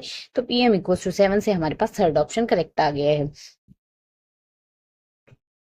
क्वेश्चन कह रहा है a line is passing through the point 1 2 -1 and 3 -1 2 at which point does it meets YZ plane. YZ से प्लेन से ये कहाँ मिलेगा, तो यहाँ से ये दोनों बिंदु हमें दिए गए हैं। तो इन दोनों बिंदु से अगर पैरामीट्रिक इक्वेशन निकालें तो x equals to x1 plus t into x2 minus x1 plus and y equals to y1 plus t into y2 minus y1 and z equals to z1 plus t into z2 minus z1। तो x y z तीनों की value हमारे पास आ गई है। अब YZ plane पे x की value 0 आएगी, जैसे x की वैल्यू 0 रखेंगे t की वैल्यू आ गई -12, t की वैल्यू -12 आ गई, y और z दोनों की वैल्यू आ गई रिस्पेक्टिवली। अगर सब्स्टिट्यूट कर दे तो वैल्यू आ जाएगी 0.7/2 -5/2, ये वैल्यू आ गई। तो प्रोसेस हमने ये की, पैरामेट्रिक इक्वेशन लिखी है x1 plus T into x2 minus x1, y1 plus T into y2 minus y1, z1 plus T into z2 minus z1। ये प्रोसेस हम यहाँ से काम में लेंगे। YZ प्लेन पे x की वैल्यू 0 लिए, ओ ए की वैल्यू दी गई, ओ बी की वैल्यू दी गई। If the vector O C bisects A O B where C is the point on the line A B, then O C equals to, O C की value हमें find out करनी है। तो ओ ए और O B दोनों की value दी और ओ सी bisect कर रहा है पॉइंट सी पर। तो अगर इसको हम सिंप्लीफाई करते हैं, यहाँ से ओ ए की वैल्यू आ गई √14, ओ बी की वैल्यू आ गई √14। ओ ए की वैल्यू जो आएगी इसका हमने इकाई सदिश निकाल लिया है, तो यहाँ से इसके परिमाण का भाग देगी। सेम ओ बी का इकाई सदिश निकाल दिया, तो जो ओ सी आएगा वो लैम्डा इंटू ओ ए इकाई सदिश प्लस ओबी इकाई सदिश आएगा। सिंप्लीफाई करेंगे ये वैल्यू आएगी। अब अगर हम यहाँ से देखें दोनों का परिमाण हमारे पास बराबर है, ओए और ओबी का दोनों का परिमाण बराबर है, तो जो लैम्डा की वैल्यू आएगी हमने √14/2 मान ली। तो यहाँ से ओसी की वैल्यू आ गई 2 इंटू आई प्लस जे प्लस माइनस के, 2 इंटू आई प्लस जे माइनस की। लैम्डा की वैल्यू यहाँ से हमने अज्यूम कर ली थी, तो उसके रेस्पेक्ट में वैल्यू आ गई। अब हमें कहा गया the series sum of n equals to 0 to infinite 1/n+1 की whole power p is divergent if. तो यहाँ से हमें श्रेणी दी गई, श्रेणी हमारे पास डाइवर्जेंट होगी इफ यहाँ से हमारे पास p is less than equal to 1 है। सीधी सी बात है, 1/n की पावर p। हमारे पास डाइवर्जेंट कब कन्वर्जेंट कब होगी, जब p ग्रेटर देन 1 आएगा और p less than equal to 1 पे डाइवर्जेंट होती है। सेम केस में ये है, यहाँ से सिर्फ यहाँ से n+1 ही तो एक्स्ट्रा है, बट स्टिल यहाँ से श्रेणी इसी पर डाइवर्जेंट होगी। तो ये ऑप्शन हमारे पास इसके लिए करेक्ट हो गया। नेक्स्ट क्वेश्चन अगर हम यहाँ से देखें, नेक्स्ट क्वेश्चन कहता है a paper is in the form of rectangle A B C D, A B और बी सी की वैल्यू दी गई। Semi circular portion of B C is the diameter cut off the area of remaining part of the paper. Remaining part of paper की value निकालनी है। तो अगर हम यहाँ से ए बी और बी सी की वैल्यू दी गई, तो आयत का क्षेत्रफल लंबाई गुना चौड़ाई होगा 280 सेंटीमीटर स्क्वायर आ गया। त्रिज्या जो है व्यास दिया गया 14, त्रिज्या आ गई 7 सेंटीमीटर। तो एरिया ऑफ सेमी सर्कल का एरिया आता है 1/2 पाई आर स्क्वायर। तो 1/2 पाई आर स्क्वायर से सॉल्व करेंगे 77 सेंटीमीटर स्क्वायर आ गया। तो रिमेनिंग आगा 280 माइनस 77 बराबर 203 सेंटीमीटर स्क्वायर। 203 सेंटीमीटर स्क्वायर से हमारा फोर्थ ऑप्शन यहाँ से करेक्ट आंसर है। नेक्स्ट क्वेश्चन में हमें यह डायग्राम दिया गया, ए बी और सी डी समांतर है, तो हमें यहाँ से एक्स की वैल्यू निकालनी है। तो यहाँ से इसी के समांतर हमने एक रेखा और बना ली। अब इस रेखा को अगर देखें तो यहाँ से हमारे पास ये अगर 120 डिग्री का कोण है, इस रेखा को अगर आगे बढ़ा दें और इस रेखा को हमने आगे बढ़ा दिया इस तरीके से, तो अगर यहाँ से हमारे पास ये कोण 12 डिग्री का है, तो यहाँ से ये पूरा कोण भी 112 डिग्री का ही आएगा। ये 112 डिग्री का आ गया। हम जानते हैं सरल रेखा पर बनने वाले कोणों का योग 180 डिग्री होता है, तो यहाँ से इस कोण की वैल्यू क्या आ गई, 180 माइनस 112, 180 माइनस 112 आ गई रेस्पेक्टिवली। अगर हम यहाँ से इस कोण की बात करें, यहाँ से ये कोण अगर 108 डिग्री है, तो इसके संगत हमारे पास संगत कोण 108 डिग्री ही आएगा। इसको 180 माइनस 108 कर देंगे, ये कोण आ जाएगा। तो अब अगर हम यहाँ से देखें इसमें, तो यहाँ से अब अगर हम यहाँ पर देखें, एक तो हमने y की वैल्यू निकाली, y की वैल्यू 180 माइनस 108 करके निकाली है, जो कि 72 डिग्री है, और z की वैल्यू जो आएगी 180 माइनस 112 करके 68 डिग्री है। y प्लस z ही तो हमें निकालना है, तो 140 डिग्री आ गया। यहाँ से इस क्वेश्चन के लिए आंसर बनेगा 140 डिग्री। यहाँ से फर्स्ट ऑप्शन करेक्ट है। नेक्स्ट है argument of the complex number 1 minus iota upon 1 plus iota, iota is minus square root of 1 is, यहाँ से हमें आर्ग्यूमेंट निकालना है कॉम्प्लेक्स नंबर का 1 minus iota upon 1 plus eta के लिए। यहाँ इसके संयुग्मी से हमने अंश और हर में गुणा कर दिया, सॉल्व किया, तो वन माइनस आयटा का whole square upon 1 square minus of iota square आएगा। सॉल्व करेंगे 1 प्लस 1 बनेगा, ये है हमारे पास वैल्यू आई माइनस ऑफ आयटा। तो a प्लस आयटा b के लिए हमारे पास आर्ग्यूमेंट बनता है tan inverse b upon a। तो यहाँ से हमारे पास आर्ग्यूमेंट बनेगा tan इनवर्स माइनस 1 अपॉन 0। तो सॉल्व करने पर हमारे पास वैल्यू आएगी माइनस पाई अपॉन 2। तो माइनस पाई अपॉन 2 आर्ग्यूमेंट इसका, जिससे फोर्थ ऑप्शन करेक्ट है। नेक्स्ट है in a regular hexagon A B C D E F A B plus A C plus A D plus A E plus A F equals to, इसकी value हमने निकालनी है, तो इसकी value 3AD आएगी। अब 3AD कैसे आएगी अगर वो देखें, अब अगर इसमें हम यहाँ से देखें AB और AC है हमारे पास, तो यहाँ से जो AB है वो ED के बराबर है, रेगुलर हेक्सागोन है, तो AB की जगह हमने ED लिख दिया, AC की जगह AC रहने दिया, सेम AD की जगह AD रहने दिया, और AE की जगह हमने AE रहने दिया, और AF है हमारे पास, यहाँ से AF की जगह हम यहाँ से CD लिख सकते हैं रेगुलर हेक्सागोन के अकॉर्डिंग। हमने सिर्फ ये किया, इस रेखा को इस रेखा से रिप्लेस किया, और इस रेखा को इस रेखा से रिप्लेस किया। जैसे हम रिप्लेस करते हैं, अब अगर हम यहाँ से देखें, हमने AC और CD साथ में लिख दिया, एक तो यहाँ अपने पास AC और एक रहा CD, इन दोनों को एक साथ लिख दिया, AE और हमने ED को साथ में लिख दिया, AE और ED को साथ में लिख दिया, एक बचा AD अलग लिख दिया। अब AC प्लस CD, AC हमारे पास कौन सी है, A से C, हम यहाँ से इसको इससे जोड़ेंगे। अगर हम इसमें देखें तो AC अगर हम निकालें, AC हो गई ये AC, और साथ में हम लेते हैं CD अगर इसको ले लें, तो हमारे पास यहाँ से AD बन जाएगी, AD आ गई। त्रिभुज या समीकरण से हमने ले लिया दो भुजाओं का योग तीसरी भुजा के इक्वल, हमने यहाँ से लिख दिया, मतलब दो वेक्टर्स का योग, भुजा ना लेके दो वेक्टर्स के लिए। सेम केस में AE अगर लेते हैं, एक AE है और एक ED, AE और ED को साथ में लेंगे तो वो भी AD बनेगा, और एक AD पहले से ये सारे को जोड़ेंगे, 3AD इसके लिए आंसर बनेगा। क्वेश्चन कहता है limit x is tending to 0 log of 3 plus x minus log of 3 minus x upon x equals to k, then the value of k की वैल्यू हमने फाइंड आउट करनी क्या होगी। तो अगर हम यहाँ से देखें 0/0 का फॉर्मेट बन रहा है, इसके लिए एल हॉपिटल रूल लगाएंगे। एल हॉपिटल रूल कहता है ऊपर का ऊपर, अंश का अंश में अवकलन और हर का हर में अवकलन। जैसे इसको solve, log of 3 plus x की वैल्यू आएगी 1/3 प्लस एक्स, और log ऑफ 3 माइनस एक्स की वैल्यू आएगी माइनस ऑफ 1/3 माइनस एक्स आएगी। तो यहाँ से प्लस माइनस माइनस प्लस हो गया, अपॉन में एक्स की वैल्यू, एक्स का अवकलन एक आ गया, इक्वल्स टू आएगा हमारे पास के। सॉल्व करते हैं तो 1/3 एक्स टेंडिंग टू 0 लिखेंगे, 1/3 plus 1/3 which is equals to 2/3, K की वैल्यू आ गई 2/3, बस यही हमें निकालनी थी, k की वैल्यू 2/3, सेकंड ऑप्शन करेक्ट आ गया। The sum of the length breadth and depth of the cuboid is 19 centimetre, length of diagonal is 11 centimetre, then the total surface area of cuboid, मतलब एक घनाभ दिया गया, लंबाई चौड़ाई ऊंचाई का योग तो हमारे पास 19 दिया गया है, इसका विकर्ण हमें 11 दिया गया, सरफेस एरिया हमें, इसके लिए हमें पृष्ठीय क्षेत्रफल ज्ञात करना है। तो घनाभ का विकर्ण हमारे पास होता है √L² plus B² plus H² equals to 11 दिया गया, तो दोनों पक्षों का वर्ग कर दिया, एक समीकरण आ गई। साथ ही L plus B plus H की वैल्यू 19 दी गई, दोनों पक्षों का वर्ग कर दिया। इस होल स्क्वायर को खोलते हैं, इस होल स्क्वायर को खोलेंगे तो L² plus B² plus H² plus 2 into LB plus BH plus HL आएगा। तो यहाँ से L² B² H² की वैल्यू 121 दी गई, which is equal to 361। Simplify करेंगे, यहाँ से पक्षांतरित कर दें, 361 माइनस 121 विच इज इक्वल टू 240। यही सरफेस एरिया पृष्ठीय क्षेत्रफल का फॉर्मूला है, तो 240 आ गया पृष्ठीय क्षेत्रफल, 240 सेंटीमीटर स्क्वायर। यहाँ से इसका second option correct answer. Next है if a function f u equals to xy, u of xy equals to exponential x cos y is harmonic, then its harmonic conjugate is v is. तो यहाँ से हम जानते हैं कोशी-रीमान समीकरण कहती है del u upon del x equals to del v upon del y, ux equals to vy होता है। तो अगर हम यहाँ से u का x के सापेक्ष अवकलन करें, u का x के सापेक्ष अवकलन करेंगे तो यहाँ से एक्सपोनेंशियल x cos y आएगा, ux इक्वल्स टू vy है। तो यहाँ से v निकालने के लिए y के सापेक्ष समाकलन कर देंगे, exponential x sin y plus integration constant c आ गया, तो यहाँ से v की वैल्यू आ गई ex sin y plus integration constant c, third option correct आ गया। नेक्स्ट क्वेश्चन कहता है द वैल्यू ऑफ 2 की पावर 1/4, 2 की पावर 2/8, 2 की पावर 3/16, 2 की power 4/32 and so on,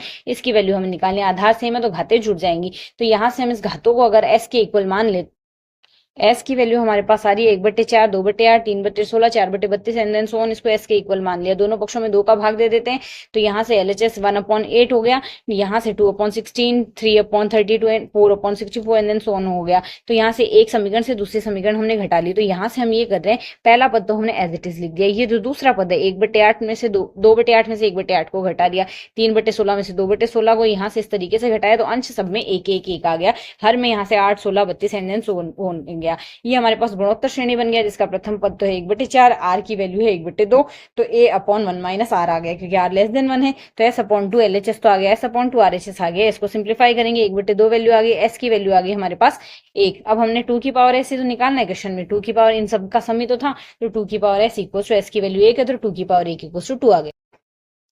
question number 94 जो कि कहता है इस फिगर में ए बी इक्वल्स टू 8 दिया गया है, पी इक्वल्स टू 3 दिया गया है, ए की वैल्यू निकालनी है। तो ए से बी की वैल्यू हमें यहाँ से क्या दी गई 8, अगर इसकी वैल्यू 8 है तो हम जानते हैं किसी बिंदु से अगर दो स्पर्शरेखाएं संगत निकाली जाती है तो यहाँ से दोनों की लंबाई बराबर होगी। ए बी की वैल्यू अगर 8 है तो ए सी की वैल्यू भी 8 ही होगी, ये कंफर्म हो गया। साथ ही पीई की वैल्यू हमें यहाँ से दी गई, पीई की वैल्यू हमें क्या दी गई है यहाँ से 3 दी गई। अगर पीई की वैल्यू 3 है तो सेम केस में हमारे पास सीई की वैल्यू भी 3 ही होगी, सीई की वैल्यू भी 3 ही होगी। अब हमें ए की वैल्यू निकालनी है, सीई की वैल्यू भी 3 ही आ गई, पीई की वैल्यू 3 आ रही है, तो पूरे की लंबाई 8 है, इसमें से इतनी लंबाई 3 है, ए की लंबाई कितनी हो गई 8 - 3 विच इज इक्वल टू 5। यहाँ से फर्स्ट ऑप्शन करेक्ट हो गया। नेक्स्ट कहता है the volume of the solid generated by the revolution of the cardioid r equals to 1 plus cos theta. यहाँ से ए की वैल्यू 1 दी गई है। अबाउट द इनिशियल लाइन के रेस्पेक्ट में हमें वॉल्यूम निकालना है कार्डियोइड के रेवोल्यूशन। वॉल्यूम का फॉर्मूला हमारे पास होता है 2/3 पाई r³ sin theta D theta, 2/3 पाई r³ sin theta D theta, और इनिशियल लाइन के रेस्पेक्ट में 0 से पाई आ जाएगी वैल्यू। तो अब अगर सिंप्लीफाई करें 2/3 पाई r की जगह हमने 1 प्लस कोस थीटा लिख दिया कि whole cube sin theta D theta आएगा। अब यहाँ से हम मान लेते हैं 1 plus cos theta equal to T, जैसे 1 plus cos theta equal to T आएगा minus of sin theta D T आ जाएगा। अब थीटा इक्वल टू 0 पर टी की वैल्यू 2 आएगी, थीटा पाई पर टी की वैल्यू 0 आएगी, तो लिमिट हो गई हमारे पास 2 से 0, 2/3 पाई एज इट इज आ गया, माइनस ऑफ टी³ डी टी आ जाएगा। अब माइनस का चिन्ह हटा देंगे, लिमिट को इंटरचेंज कर देंगे, मतलब ए से बी थी, बी से ए कर देंगे, तो यहाँ से ये वैल्यू आ गई टी³ का समाकलन टी की घात 4/4 होता है, लिमिट 0 से 2 है, 2/3 पाई है। सॉल्व कर रहे हैं, यहाँ से वैल्यू आ गई 8 पाई/3, तो 8 पाई/3 हमारा सेकंड ऑप्शन करेक्ट हो गया। नेक्स्ट क्वेश्चन कहते हैं the solid right circular cone is of height 8.4 centimetre in the radius of its its base is 2.1 centimeter. It is melted, recasted into a solid sphere. The radius of the sphere is, हमें यहाँ से right circular cone, solid right circular cone लिया गया है जिसकी height दी गई है, साथ ही बेस की रेडियस दी गई है, और कहा गया इसे मेल्ट करके एक स्पेयर बनाया गया। तो स्पेयर की रेडियस निकालनी, तो दोनों केस में दोनों का आयतन बराबर होगा, वॉल्यूम इक्वल। तो यहाँ से अगर दोनों का वॉल्यूम इक्वल है, volume of sphere equals to volume of cone, sphere का वॉल्यूम आएगा 4/3 पाई r³, और यहाँ से कोन का वॉल्यूम आएगा 1/3 पाई r² h। एक के केस में, कोन के केस में हमें हाइट भी दी गई है, साथ ही यहाँ क्या दिया है, रेडियस भी दिया है। अगर दोनों पक्षों में देखें, एक तो हमने 3 से 3 कट दिया, पाई से पाई कट कर दिया, 4r³ बचा LHS में, तो RHS में r की वैल्यू और h की वैल्यू दी हुई है, तो यहाँ से 4 को और क्रॉस मल्टीप्लाई कर देते हैं, 8.4/4 करेंगे 2.1 आ गया, 2.1 की क्यूब आ गई, r³ इक्वल टू 2.1, सिंप्लीफाई करने से r की वैल्यू 2.1 आ गई। आर की वैल्यू 2.1 आने से हमारा थर्ड ऑप्शन इसमें करेक्ट, यहाँ से थर्ड ऑप्शन करेक्ट है। Alpha and beta are the root of the equation x² plus x plus 1 equals to 0. Then the equation whose roots are alpha की पावर 7 plus beta की power 4 is. यहाँ से इसके root ये बताने हैं किसके रूट होंगे, तो यहाँ से x² plus x plus 1 equals to 0, ये हमारे पास इक्वेशन है। यहाँ से इसके एक घात के क्यूब रूट की यूनिटी हमारे पास क्यूब के घन मूल आएंगे, एक घात 1 के, तो 1 ओमेगा स्क्वायर होता है उसके केस में, तो इसके हमारे पास जो मूल होते हैं ओमेगा और ओमेगा स्क्वायर है, तो अल्फा की वैल्यू ओमेगा मान लेते हैं, बीटा की ओमेगा स्क्वायर। इसके मूल आप सॉल्व करके देख सकते हैं, ओमेगा और ओमेगा स्क्वायर आएंगे, तो अल्फा की पावर 7 निकालनी है, यानी ओमेगा की पावर 7, ओमेगा की पावर 3 की होल स्क्वायर लिख सकते हैं, साथ ही ओमेगा लिख सकते हैं, इसकी वैल्यू तो आएगी 1, साथ ही बचेगा हमारे पास ओमेगा, और बीटा की पावर 4 से हमारे पास बनेगा ओमेगा स्क्वायर की होल पावर 4, यानी ओमेगा की पावर 8 को हम लिख सकते हैं ओमेगा की power 6 into omega square which is equal to omega square. अब ये हमारे पास ओमेगा और ओमेगा स्क्वायर आ रहे हैं, पहले वाले रूट के जैसे, मतलब पहले वाली इक्वेशन के ही रूट होंगे, अल्फा की पावर 7 और बीटा की पावर 4, तो यहाँ से हमारे पास ये किसके रूट है, x² plus x plus 1 equals to 0 के ही हमारे पास सेम अभी रूट होंगे। For the given value corresponding the values of f of x are given by the following data. अब हमें यहाँ से ये डेटा दिया गया, इसके लिए हमें वैल्यू निकालनी है, तो इसके अगर सॉल्व कर सके पेपर में तो अच्छी बात है, अदरवाइज इसका रिजल्ट हम देख लेते हैं बस सिर्फ। इसका आंसर आरपीएससी ने 0.775 दिया। तो ये तो वैसे हम अगर यहाँ से थोड़ा सा ध्यान दें, इंटीग्रेशन 0 से 1 के बीच में लेना है, तो इसके केस में हमारे पास इसकी वैल्यू 0.775 आ रही है। नेक्स्ट क्वेश्चन में अगर देखें, इफ द डिटर्मिनेंट, यहाँ से इसका डिटर्मिनेंट के ए स्क्वायर बी स्क्वायर सी स्क्वायर के इक्वल है, देन द के की वैल्यू हमें निकालनी है। तो अब अगर हम यहाँ से देखें, पहले स्तंभ में से हम ए कॉमन ले सकते हैं, दूसरे स्तंभ में से बी कॉमन ले सकते हैं, तीसरे स्तंभ में से सी कॉमन ले सकते हैं। सेम प्रोसेस में पहली पंक्ति में से भी ए कॉमन आएगा, दूसरी पंक्ति में से बी कॉमन आ जाएगा, तीसरी पंक्ति में से सी कॉमन आ जाएगा। जैसे इनको कॉमन निकालते हैं तो ए स्क्वायर बी स्क्वायर सी स्क्वायर की तो कंडीशन पूरी होगी, के की वैल्यू और देख लेते हैं। तो यहाँ से हमने पंक्ति और स्तंभ में से निकालेगा, ये डिटर्मिनेंट बचा, इसको डिटर्मिनेंट को सॉल्व कर लेते हैं। जैसे सॉल्व करेंगे तो यहाँ से इस सारणी को सॉल्व करने से हमारे पास के की वैल्यू आ जाएगी 4, के की वैल्यू 4 आने से हमारे पास जो 4 वाला ऑप्शन है वो करेक्ट हो जाएगा। यहाँ से हमारे पास 4 वाला ऑप्शन थर्ड करेक्ट हो जाएगा। नेक्स्ट है f of x equal to square root of 10x upon sine x cos x dx है। एफ जीरो की वैल्यू 0 दी गई, एफ पाई अपॉन 4 की 2k अपॉन पाई दी गई, के की वैल्यू निकालनी है। तो इसको सॉल्व करने के लिए हम यहाँ से सीधी सी कंडीशन काम में लेंगे, अंश और हर में कोस थीटा का भाग दे देंगे। तो सॉल्व, तो जैसे हम हर अंश और हर में कोस एक्स से गुणा करेंगे तो यहाँ से 10x अपॉन में कोस एक्स आएगा, तो एक कोस एक्स, तो यहाँ से हमारे पास sine x upon cos x में चला गया, और इसका जो कोस एक्स आएगा यहाँ से कोस स्क्वायर एक्स लिख दिया, dx आ गया 1 upon cos square x, cos x square लिख दिया, 10x और 10x कैंसिल आउट हो गया, रूट 10x बचा है, 10x को t मान लेते हैं, सेक्स स्क्वायर एक्स dx आ गया, dt में dt अपॉन रूट टी आएगा, t की पावर हाफ अपॉन हाफ बन गया, t की जगह वैल्यू शिफ्ट कर दी हमने वापस से 10x, तो f जीरो की वैल्यू 0 है, c की वैल्यू आ गई 0, f of x equal to root of 10x into 2 आ रहा है, एफ पाई अपॉन 4 की वैल्यू आ रही है 2k upon pi which is equal to 2, this one is implying K की वैल्यू आ रही है पाई। यहाँ से हमारा फर्स्ट ऑप्शन करेक्ट। यहाँ से हमें कहा गया the domain of the function f of x equals to 1 upon square root of x minus greatest int is the function of x. यहाँ से इसका डोमेन बताना है। तो डोमेन में हम जानते हैं जहां भी वैल्यू फंक्शन डिफाइन नहीं होगा वो वैल्यू डोमेन में नहीं आएगी। मतलब यहाँ से जब हम x minus root greatest int is the function of x की वैल्यू अगर 0 आ जाए, उसके केस में वैल्यू डिफाइन नहीं होगी, तो ये वैल्यू हमारे पास 0 आएगी कब, जब हमारे पास एक्स इंटीजर होगा। अगर एक्स इंटीजर होगा तो ये वैल्यू 0 में जाएगी, 1 अपॉन 0 इक्वल्स टू इनफाइनाइट चला गया।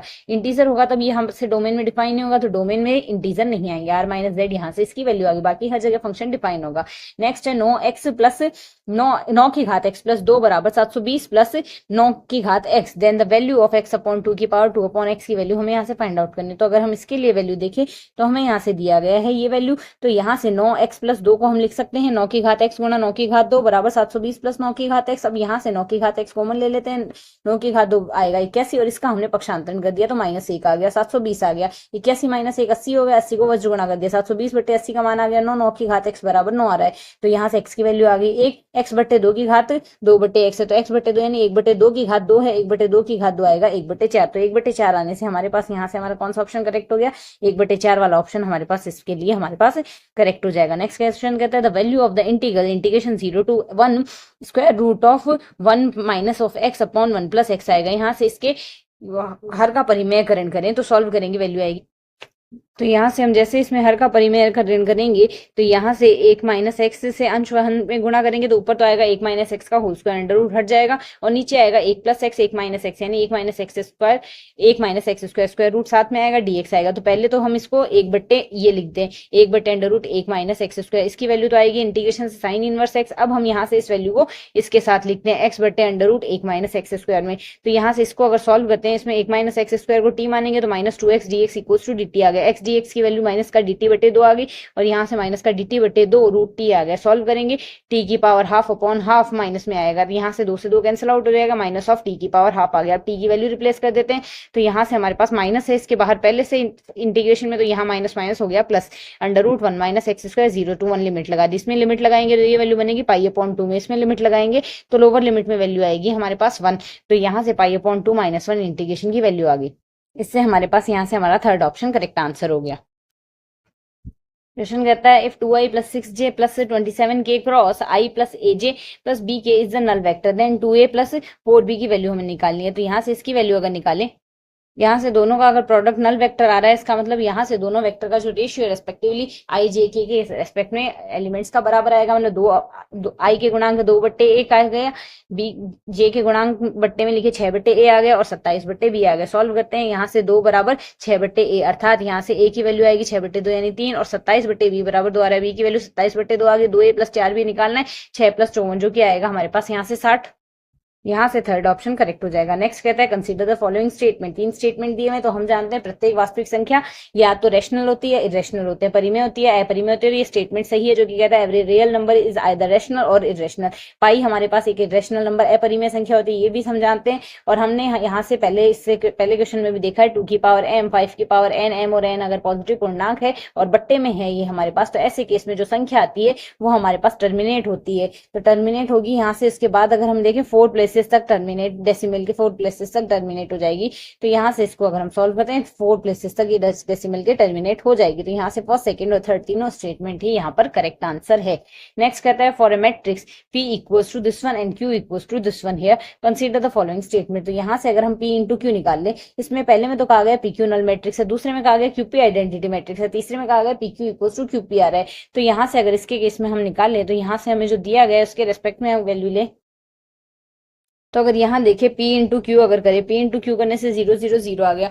तो 0 0 0 आने से यहाँ से एक तो बात साफ होगी, नल मैट्रिक्स बन, तो P इंटू क्यू तो नल मैट्रिक्स बनेगी। साथ ही अगर हम यहाँ, तो ये स्टेटमेंट फर्स्ट तो करेक्ट हो गया। साथ ही अगर हम यहाँ से देखें PQ और QP दोनों ही बराबर आएंगे तो QP आइडेंटिटी मैट्रिक्स तो बनेगी नहीं। तो फर्स्ट और थर्ड इसमें करेक्ट आंसर होंगे। इसका सेकंड ऑप्शन हमारे पास करेक्ट हो जाएगा। नेक्स्ट कहता है alpha is the angle between 2 unit vectors A and B, A plus 2B and 5A plus 4B are mutually perpendicular. दोनों म्यूचुअली परपेंडिकुलर दिए हुए, तो sine alpha plus sine 2 alpha की वैल्यू हमें फाइंड आउट करनी है। तो अगर इसको सॉल्व करें हम यहाँ से, तो अगर ये दोनों वैल्यू रेस्पेक्टिवली परपेंडिकुलर दिए तो A डॉट बी मतलब पहले वेक्टर डॉट दूसरा वेक्टर इक्वल टू 0 आएगा, दो वेक्टर का डॉट प्रोडक्ट 0 आएगा। सॉल्व करेंगे हमारे पास ये वैल्यू आएगी इक्वल टू 0। तो अगर हम यहाँ से देखें दोनों यूनिट वेक्टर्स दिए हैं तो A का स्क्वायर हमारे पास 1 आएगा, B का स्क्वायर इक्वल टू मॉड का मापांक का स्क्वायर 1 आएगा।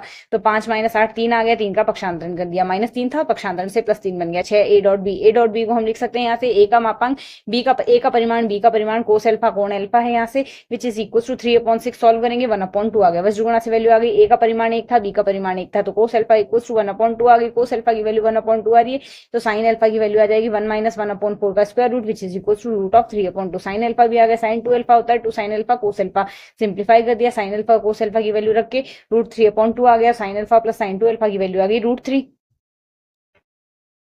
क्वेश्चन कहता है यहाँ से on the changing of the order of the integration, double integration दिया है 0 से इनफाइनाइट और x से इनफाइनाइट dx dy दिया है। तो यहाँ से अगर देखें y की लिमिट है तो y बराबर x हमारे पास मूल बिंदु से जाती है ऐसी एक रेखा होगी। तो लोअर लिमिट ये दी हुई और अपर लिमिट इनफाइनाइट दी हुई और x की लिमिट 0 से इनफाइनाइट दी हुई। मतलब यहाँ से हमारे पास ये y बाद में लिया तो y, यहाँ से हम जो रेखा ले रहे हैं वो हम कुछ इस प्रकार से लेंगे, लोअर लिमिट हमारे पास ये आएगी। तो इसके केस में तो हम यहाँ से देखिए हमारे पास ये लाइन आएगी जिसकी लोअर लिमिट तो ये रेखा है और upper limit infinite, respective lower limit ये रेखा है और अपर लिमिट इनफाइनाइट है। तो अब हमें यहाँ से इसका ऑर्डर चेंज करना है। जैसे हम इसका ऑर्डर चेंज करेंगे तो हम ये आयताकार प्लेट हमारे पास कुछ इस तरीके से लेंगे, इस तरीके से लेंगे। तो यहाँ से हमारे पास लिमिट क्या होगी, 0 से x, 0 से y आ जाएगी, एक तो वैल्यू आएगी 0 से y और साथ ही आएगी 0 से इनफाइनाइट, क्योंकि यहाँ से इसकी लोअर लिमिट 0 थी, ये लिमिट तो थी हमारे पास x और ये लिमिट थी इनफाइनाइट, रेस्पेक्टिवली इसकी ये लोअर लिमिट तो आएगी 0, इसकी ये लिमिट x थी, अब बन जाएगी y, क्योंकि y इक्वल्स टू x रेखा गई तो समीकरण है। तो यहाँ से हमारे पास ये वाला इसका ऑर्डर में चेंज ही आ जाएगा। नेक्स्ट क्वेश्चन अगर देखें, नेक्स्ट क्वेश्चन हमें यहाँ से कहता है cot square sec inverse 2 plus tan square cosec inverse 3 की वैल्यू हमारे पास बराबर है। इसकी वैल्यू अगर इसको सॉल्व करने के लिए हम मान के चलते हैं theta equals to sec inverse 2 आ रहा है, ये हमने माना है theta equals to sec inverse 2, sec theta equals to 2 आ जाएगा, सेक थीटा 2 आ रहा है, कोस थीटा 1/2 आएगा, sine square equals to 1 minus cos square आएगा, तो which is equals to 3/4। Sine theta की वैल्यू रूट 3/2 आ गई, तो कोट निकालेंगे कोस अपॉन साइन से, तो 1/√3 आ गया। तो कोट स्क्वायर सेक इनवर्स 2 को हमने अगर सॉल्व करें, पहले तो उसको कोट में चेंज करेंगे, फिर हमने यहाँ से स्क्वायर दिया तो 1/3 का √3 का स्क्वायर 1/3 आ गया। रिस्पेक्टिवली दूसरी वैल्यू में कोसेक इनवर्स 3 था तो इसको 5 मान लेते हैं, तो कोसेक 5 की वैल्यू आ गई 3, साइन 5 की वैल्यू आएगी 1/3, कोस 5 की वैल्यू आएगी 1 माइनस 1/9 का स्क्वायर रूट 8/3 आ गई, टेन 5 की वैल्यू आएगी sine upon cos which is equal to 1/√8। तो tan square cosec inverse 3 equal to आएगी हमारे पास वैल्यू 1/8। तो गिवन अगर हम यहाँ से देखें जो हमें वैल्यू दी गई, वैल्यू के केस में अगर हम यहाँ से देखते हैं तो एक वैल्यू तो आ रही है हमारे पास 1/3, रिस्पेक्टिवली दूसरी वैल्यू आ रही है 1/8, 1/3 प्लस 1/8 11/24 होगा। तो जिसका आंसर इसका फर्स्ट ऑप्शन हमारे पास यहाँ से करेक्ट आंसर बन जाएगा। क्वेश्चन कहता है the equation of the square through the circle x square plus y square plus z square equals to 9, 2x plus 3y plus 4z equals to 5 and the origin is, मतलब यहाँ से origin से circle होके जा रहा है और यहाँ से इन दोनों के इंटरसेक्शन से बना हुआ है सर्कल, इन दोनों सर्कल और प्लेन के इंटरसेक्शन से स्क्वायर बन रहा है। तो यहाँ से इन दोनों से होकर जाने वाले हम अगर गोले का समीकरण देखें तो सबसे सबसे पहले हमने बना लिया एक गोले का समीकरण, 9 का पक्षांतरण कर दिया प्लस लेमडा इंटू प्लेन लिख दिया equals to 0, equation of square हमारे पास ये बनेगा। अब हम यहाँ से देखें मूल बिंदु से होके जा रहा है, x की जगह 0, y की जगह 0, z की जगह अगर हम 0 रिप्लेस कर दें तो लेमडा की वैल्यू क्या आ जाएगी, -9 -5 lambda equals to 0, lambda equals to minus का 9/5 आ जाएगी। वैल्यू सिंप्लीफाई करते हैं तो यहाँ से वैल्यू बनेगी हमारे पास ये, तो इसको अगर हम आगे सिंप्लीफाई कर देते हैं, लेमडा की वैल्यू हमने सिंप्लीफाई कर ली, माइनस का 9/5 सरल करने पर वैल्यू ये आ रही है 5x² 5y² 5z² माइनस का 18x माइनस 27y, 18 27 36, 18 27 और 36 है वो भी माइनस में है, तो यहाँ से हमारे पास ये सेकंड ऑप्शन इसका करेक्ट आंसर होगा। नेक्स्ट क्वेश्चन कहता है two finite sets A and B have M and N elements respectively if the total number of the subset of A is 12 more than the total number of subset of B then M N equals to, मतलब A के जो subset की संख्या है वो 12 ज्यादा है किसके, बी के सबसेट से। तो अगर हम यहाँ से देखें ए में सबसेट्स की संख्या होती कितनी, अगर एन अवयव है तो 2 की घात एन हमारे पास सबसेट्स बनेंगे, तो ए के जो सबसेट होंगे 2 की घात एम बनेंगे और बी के जो सबसेट होंगे 2 की घात एन बनेंगे। साथ ही हमें कहा गया जो ए के सबसेट है वो 12 ज्यादा है, मतलब 2 की घात एम माइनस 2 की घात एन अगर करते हैं तो वैल्यू हमारे पास 12 आनी चाहिए। तो यहाँ से अब अगर देखें हम एक एक ऑप्शन से सिंप्लीफाई कर देते हैं, एम की वैल्यू 12 रख के 4 और 2 रख के देख लेते हैं, 2 की पावर 4 आएगा हमारे पास 16 और 2 की पावर 2 आएगा हमारे पास 4, इन दोनों का अंतर आ गया हमारे पास 12, तो सीधा सा है और आगे चेक ही नहीं करना, फर्स्ट ऑप्शन ही हमारे पास करेक्ट आ गया। बाकी अगर आप रख के देखेंगे तो बाकियों में वैल्यू 0 नहीं आएगी। नेक्स्ट क्वेश्चन कहता है if the equation of the right circular cylinder whose axis is z axis and radius is 3 units, then मतलब अक्ष तो दिया गया है हमें z अक्ष होना चाहिए, त्रिज्या होनी चाहिए 3, त्रिज्या 3 होनी चाहिए, से हमारे पास आरएचएस में 3 का स्क्वायर यानी 9 ही आएगा, चार ऑप्शन में 9 दिया हुआ है, साथ ही z एक्स पर है तो z इसमें नहीं आएगा, मतलब x² + y² बराबर 9 आएगा, यहाँ से हमारे पास इसका थर्ड ऑप्शन करेक्ट हो जाएगा। नेक्स्ट क्वेश्चन में हमें कहा गया एफ एक्स की वैल्यू हमारे पास ये दी हुई डिफरेंशिएबल है x की सारी वैल्यू के लिए, तो हमें a और b की वैल्यू निकालनी है। तो अगर डिफरेंशिएबल है यानी कॉन्टिन्यूस भी होगी, सतत फलन x बराबर 1 पर LHL और RHL बराबर आनी चाहिए, left hand limit right hand limit के बराबर आएगी। जैसे x बराबर 1 रखते हैं, LHL क्या बनेगा 1 + 3 + a बराबर आ जाएगा यहाँ से b + 2 के, सॉल्व कर लेते हैं, यहाँ से दोनों पक्षों में 2 से 2 कट जाएगा, तो a b - a की वैल्यू हमारे पास क्या आ रही है, यहाँ से b - a की वैल्यू आ जाएगी 2, तो b - a की वैल्यू अगर 2 आ रही है तो कौन से ऑप्शन में 2 आ रही है हमारे पास, इसी ऑप्शन में फर्स्ट ऑप्शन में b का मान 5 रखते हैं और a का मान 3 रखते हैं, तो इनका अंतर +2 के बराबर आ रहा है, यही ऑप्शन मैच हो रहा है, बाकी ऑप्शन इसमें मैच नहीं होंगे, तो हमारे पास सिर्फ फर्स्ट ऑप्शन करेक्ट हो गया या फिर बाकी ऑप्शन डिस्कार्ड हो गए तो बचा हुआ फर्स्ट ऑप्शन करेक्ट हो जाएगा। क्वेश्चन कहता है the oblique asymptote of y equals to x² - 4 upon x + 1 is, oblique asymptote निकालने तो ऑब्लिक एसिम्पटोट निकालने के सबसे पहले हमने इसका वज्र गुणा कर दिया, वज्र गुणा करके सॉल्व कर, जैसे हम इसको यहाँ से सॉल्व करते हैं yx - y बराबर x² - 4 आएगा, तो यहाँ से 2 घात की वैल्यू के एक तो आ रही है x², एक आ रहा है yx, तो yx - x² आएगा, y की जगह तो हमने रखना है m, x की जगह रखना है 1, तो m - 1 हो जाएगा, पक्षांतरण से phi2 फंक्शन जो आएगा 2 घात का फलन m - 1 आएगा, m - 1 को 0 के बराबर रखेंगे तो m का मान आ गया 1, तो phi1 की वैल्यू अगर देखेंगे तो यहाँ से हमारे पास 1 घात की वैल्यू -y है, तो इसकी y की जगह हमने m रखना है, -1 आ गया, तो हम जानते हैं यहाँ से m की वैल्यू तो आ रही है 1 और c की वैल्यू आएगी हमारे पास -phi1 अपॉन में phi2 का डैश आएगा, phi2 का डैश हमारे पास क्या आएगा, m - 1 है phi2 का डैश आ गया 1 और phi1 है हमारे पास यहाँ से m माइनस यहाँ से माइनस और लगा रहा है हमने, माइनस और लगाया तो माइनस माइनस प्लस हो गई वैल्यू ओवरऑल, तो m आ गया, m का मान तो आ ही रहा है 1, तो y बराबर mx + c, तो रेखा का समीकरण होता है m का मान तो हमारे पास क्या आ रहा है 1, c का मान आ रहा है 1, तो y बराबर x + 1 हमारे पास इसके लिए ऑब्लिक एसिम्पटोट होगी, तो y बराबर x + 1 से फोर्थ ऑप्शन करेक्ट आ गया। नेक्स्ट कहता है 1 ω² क्यूब रूट ऑफ यूनिटी है, तो यहाँ से हमने इसकी वैल्यू निकालनी है, इसकी अगर वैल्यू निकालनी है सीधा सीधा हम क्या करेंगे, पहले तो इन दोनों टर्म में से 3 कॉमन ले लेंगे, सॉरी इस दोनों टर्म में से हम 3 कॉमन ले लेंगे और इन दोनों टर्म में से 3 कॉमन ले लेंगे, फिर सॉल्व करते हैं, तो अगर यहाँ से देखिए क्यूब रूट ऑफ यूनिटी के यहाँ से तीनों मूलों को जोड़ेंगे 1 ω² की वैल्यू हमारे पास 0 आएगी, तो पहला पद तो दिया है 3 + 5 + 3 ω², तो 3 कॉमन लिया 1 + ω² आएगा प्लस 5 ω, 1 + ω² को माइनस ऑफ ओमेगा लिख सकते हैं प्लस 5 ऑफ ओमेगा, सॉल्व करेंगे 2 ω आएगा, 2 ω का स्क्वायर करना है, वैल्यू आ गई 4 ω²। इक्वेशन फर्स्ट मान ली, सेम केस में 3 + 3 ω प्लस 5 ω² आएगा, सॉल्व करेंगे वैल्यू आ जाएगी 3 × 1 + ω प्लस 5 ω² आ रही है, वैल्यू सॉल्व करते हैं 2 ω आएगा, 2 ω² इसका स्क्वायर करेंगे तो 4 ω बना, तो यहाँ से एक वैल्यू तो बन रही है 4 ω², एक वैल्यू बन रही है 4 ω, दोनों को जोड़ेंगे 4 कॉमन ले लेंगे, ω प्लस ω² की वैल्यू आएगी यहाँ से -1, तो माइनस का 4 यहाँ से वैल्यू आ गई, यहाँ से हमारा थर्ड ऑप्शन करेक्ट आ गया। नेक्स्ट कहता है if the interval from 0 to 5 pi close interval then the number of solution of the equation 3 sin² x minus of 7 sin x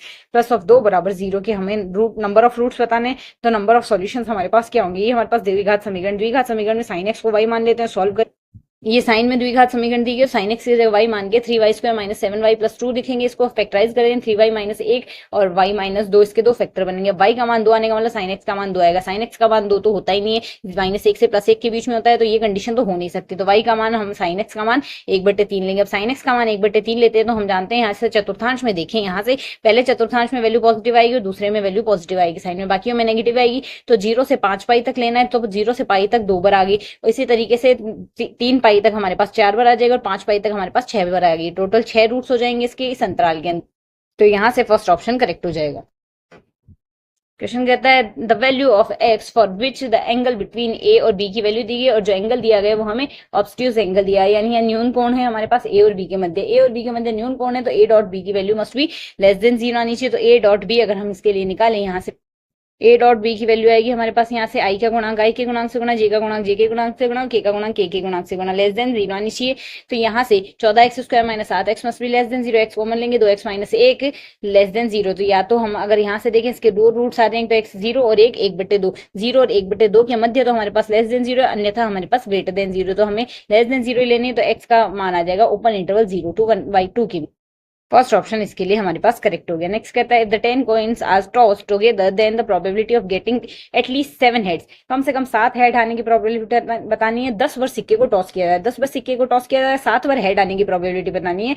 तो यहाँ से अगर हम देखें या तो हमारे पास 7 बार हेड आ सकता है, 8 बार हेड आ सकता है, 9 बार हेड आ सकता है, 10 बार हेड आ सकता है, चारों कंडीशन हमें लेनी होगी। तो यहाँ से सॉल्व करें। एटलीस्ट 7 हेड के केस में हम 7, 8, 9, 10 चारों केस लेंगे। तो हम बाइनोमियल एक्सपोनेंशियल से probability of x equals to R की वैल्यू देखें तो एनसीआर पी की घात आर है, क्यू की घात एन माइनस आर आएगा। अब हेड आने की प्रोबेबिलिटी भी 1/2 और हेड ना आने की प्रोबेबिलिटी या टेल आने की प्रोबेबिलिटी 1/2 है। तो यहाँ से पी की घात आर और क्यू की घात एन माइनस आर की ओवरऑल वैल्यू हमारे पास 1/2 की घात एन रहेगी। एन की वैल्यू हमें 10 दी गई क्योंकि सिक्के को 10 बार टॉस करना है, तो 1/2 की घात 10 ही आएगा हमारे पास। तो वैल्यू क्या आ गई 10 × 7 प्लस 10 × 8 प्लस 10 × 9, 10 × 10 आएगा। 1/2 की घात 10 है और साथ ही 10 × 7 की वैल्यू सॉल्व करेंगे। 10 फैक्टोरियल बटे 7 10 × 9 × 8 बटे 3 × 2 × 1 सॉल्व किया तो वैल्यू 120 आएगी। 10 × 8 की वैल्यू 45, 10 × 9 की वैल्यू 10 और 10 × 10 की वैल्यू 1 आएगी। 120 प्लस 45 प्लस 10 प्लस 1 की वैल्यू आएगी 176, 176 बटे 2 की घात 10 आएगी 1024। तो वैल्यू आ गई 176 बटे 1024। फोर्थ ऑप्शन हमारे पास इसका करेक्ट आंसर हो गया। नेक्स्ट क्वेश्चन कहता है 2 dice are thrown, what is the probability that the sum of the number on the faces is neither 5 nor 7। मतलब दो यहाँ से पासे उछाले जा रहे हैं, दोनों पासों को उछालने पर उनका जो नंबर आ रहा है उनका योग ना तो 5 होना चाहिए ना 7 होना चाहिए। इसकी प्रोबेबिलिटी हमें ज्ञात करनी है। तो अगर हम यहाँ से देखें दो सिक्कों को उछालने पर टोटल केसेस बनेंगे 36। तो 5 आने के केस क्या होंगे 1 4 2 3 3 2 और 4 1 आएंगे, मतलब टोटल 4 केसेस में 5 आ रहा है। सेम केस में 7 आने के केस होंगे 1 6 2 5 3 4 4 3 5 2 6 1 आ रहा है, मतलब 6 केसेस में 5 आ रहा है 7 आ रहा है। तो 7 आने की भी प्रायिकता और 5 आने की प्रायिकता दोनों अलग अलग इंडिपेंडेंट केस है। टोटल केसेस कितने हो गए 6 + 4 यानी 10, टोटल केस है 36, 6 10/36 यानी 5/18 आ गया। अब हमारे पास ना तो 5 आना चाहिए ना 7 आना चाहिए। तो 1 - 5/18 करेंगे, 1 - 5/18 सॉल्व करते हैं, 13/18 हमारे पास यहाँ से इसकी वैल्यू आएगी। तो यहाँ से 13/18 से हमारा फर्स्ट ऑप्शन इसके लिए करेक्ट आ जाएगा। क्वेश्चन कहता है if the function f of x equals to K cos x upon pi minus 2x, जब x की वैल्यू π/2 के इक्वल नहीं है और π/2 के इक्वल है तो वैल्यू 3 है। तो ये हमारे पास कॉन्टिन्यूस है π/2 पे, तो हमें k की वैल्यू निकालनी है। तो अगर हम यहाँ से देखें तो ये हमारे पास अगर π/2 पर कॉन्टिन्यूस है तो LHL और RHL या फंक्शन की लिमिट बराबर होनी चाहिए। तो उसके केस में हम यहाँ से एल ऑपिटल्स रूल लगा देंगे क्योंकि ऊपर भी 0 बन रहा है π/2 पे, नीचे भी 0 बन रहा है यहाँ से इस फंक्शन में। तो यहाँ से एल ऑपिटल्स रूल लगा के सॉल्व करें तो वैल्यू आएगी limit x is tending to π/2 के cos x upon pi minus 2x upon equals to 3 आएगा। यहाँ से एल ऑपिटल्स रूल लगाएंगे, ऊपर का ऊपर अवकलन आएगा माइनस k sin x आ जाएगा और नीचे अवकलन आएगा -2, माइनस से माइनस कैंसिल हो गया। x इज टेंडिंग टू π/2 लगाएंगे, sin π/2 का मान 1 आएगा, k का मान आ गया हमारे पास यहाँ से वज्रगुणा से 6, k का मान 6 आने से सेकंड ऑप्शन करेक्ट हो गया। नेक्स्ट कहता है ए बी हमारे पास कोई भी एक लाइन सेगमेंट है, एल हमारे पास इसके परपेंडिकुलर बाइसेक्टर है। तो यहाँ से पी अगर एल लाइन पे कोई भी एक बिंदु लेंगे तो कौन सा स्टेटमेंट करेक्ट होगा, मतलब यहाँ से एक लाइन है उसके ऊपर परपेंडिकुलर हमने एक रेखा ले लेनी है कुछ इस तरीके से। सॉरी यहाँ से इस तरीके से एक रेखा आ रही है। अब रैंडम हम कोई भी पॉइंट पी यहाँ लेंगे, तो अगर ये ए पॉइंट ले, ये बी पॉइंट ले, तो ये बाइसेक्टर है, यानी ये दोनों भुजाएं हमारे पास बराबर होगी। ये रेखा इस रेखा के बराबर आएगी। अब इस बिंदु की दूरी यहाँ से ए और बी से बराबर होगी, तो यहाँ से हम कह सकते हैं P A equal to P B आ जाएगा हमारे पास। P A equal to P B से हमारा फर्स्ट ऑप्शन इसके लिए करेक्ट आंसर होगा। नेक्स्ट क्वेश्चन कहता है हमारे पास यहाँ से डी ए बी की वैल्यू हमारे 50 डिग्री दी गई, एक्स प्लस वाई की वैल्यू निकालनी है। तो यहाँ से अगर देखें, यहाँ से हमारे पास ये जो चतुर्भुज है A B C D, A B C D, यहाँ से हमारे पास चक्रीय चतुर्भुज है। चक्रीय चतुर्भुज के सम्मुख कोण होगा 180 डिग्री होगा। मतलब अगर ये 50 डिग्री है तो y की वैल्यू y प्लस 50 डिग्री बराबर 180 होगी। तो y की वैल्यू हमारे पास इसके लिए क्या आ जाएगी, y की वैल्यू हमारे पास यहाँ से आ जाएगी 180 माइनस 50। 180 माइनस 50 की वैल्यू कितनी होगी यहाँ से 110 डिग्री, 110 नहीं 180 minus 50 degree which is equal to 130 degree होगी। वाई की वैल्यू तो 130 डिग्री आ गई। अब अगर हम यहाँ से देखें, हमें क्वेश्चन में कहा गया ओ है वृत्त का केंद्र, ओ वृत्त का केंद्र है, तो ए और ओ बी दोनों यहाँ से वृत्त की त्रिज्याएं होगी। वृत्त की त्रिज्याएं हैं तो यहाँ से ए अगर 50 डिग्री है तो यहाँ से हमारे पास ये समद्विबाहु त्रिभुज हो गया, तो दोनों कोण भी बराबर होंगे। अगर ये 50 डिग्री है, ये भी 50 डिग्री होगा। और जो एक्स कोण है यहाँ से इस ओ ए बी त्रिभुज का बहिष्कोण है, बहिष्कोण बाकी बचे हुए दो कोणों के योग के बराबर होता है। मतलब अगर ये 50 है तो ये भी 50 है, तो एक्स की वैल्यू 50 प्लस 50 अर्थात 100 होगी। एक्स की वैल्यू 100 आ गई, y की वैल्यू 130 है, दोनों को जोड़ेंगे 230 डिग्री आएगा। 230 से हमारा सेकंड ऑप्शन इसके लिए करेक्ट आंसर हो जाएगा। क्वेश्चन नंबर 123 जो कि कहता है X square plus Y square बराबर एम प्लस 1/m और एक्स की घात 4 प्लस वाई की घात 4 बराबर M square plus 1/m square, then dy upon dx की वैल्यू हमें निकालनी है। तो यहाँ से अगर यहाँ से दोनों समीकरण ये दी गई, तो पहली समीकरण जो है उसका हम दोनों पक्षों का होल स्क्वायर कर देते हैं। X square plus Y square का whole square equal to M plus 1/m का होल स्क्वायर। तो सिंप्लीफाई करेंगे, एक्स की घात 4 प्लस वाई की घात 4 plus 2x square Y square बराबर M square plus 1/m square into M plus 2 A B करेंगे, तो 2 इंटू एम इंटू 1/m करेंगे। एम से एम कैंसिल आउट हो गया, 2 वैल्यू बची है। तो यहाँ से अब अगर वैल्यू रखें, एक्स की घात 4 प्लस वाई की घात 4 क्वेश्चन में इसमें दी गई है M square plus 1/m square, 2 square X square Y square हमने लिख दिया, ये वैल्यू हमने एज इट इज लिख दी। तो ये वैल्यू इस वैल्यू से कैंसिल आउट होगी, 2 से 2 कैंसिल आउट हो जाएगा। तो X square plus Y square बराबर 1 आ रहा है, तो वाई स्क्वायर बराबर हमारे पास क्या आ गया यहाँ से वाई स्क्वायर बराबर आ गया 1/x स्क्वायर। दोनों पक्षों का अवकलन कर देते हैं, तो 2y dy upon dx equal to minus of 2 upon X cube आएगा। यहाँ से 2 से 2 कट जाएगा, तो y dy अपॉन dx क्या आ गया माइनस का 1/x क्यूब y आ गया। और अगर हमें आगे भी सॉल्व करना y की वैल्यू रखनी हो तो यहाँ से इस इक्वेशन से y की वैल्यू रख के भी सॉल्व कर सकते हैं, पर हमारा यही ऑप्शन मैच हो गया। तो यहाँ से हमारा माइनस का 1/x cube Y first option इसके लिए करेक्ट आंसर आएगा। नेक्स्ट क्वेश्चन कहता है in the usual notation for the conformal transformation w equals to z square the angle of rotation at z equals to 1 plus iota की value क्या आएगी। w equals to z square दिया हुआ है, confocal mapping है, यहाँ से हमारा कॉन्फॉर्मल मैपिंग है, अनुकोण प्रतिचित्रण है। तो w का अगर z के साथ अवकलन करें 2z आएगा, तो z की वैल्यू दी है 2z की वैल्यू आ गई 2 प्लस 2 आयोटा। तो यहाँ से हमें आर्ग्यूमेंट निकालना है। अगर हम यहाँ से प्रतिचित्रण में आर्ग्यूमेंट देखें तो tan inverse y upon x which is equal to tan inverse 1 which is equal to pi upon 4 आएगा। आर्ग्यूमेंट आ गया पाई अपॉन।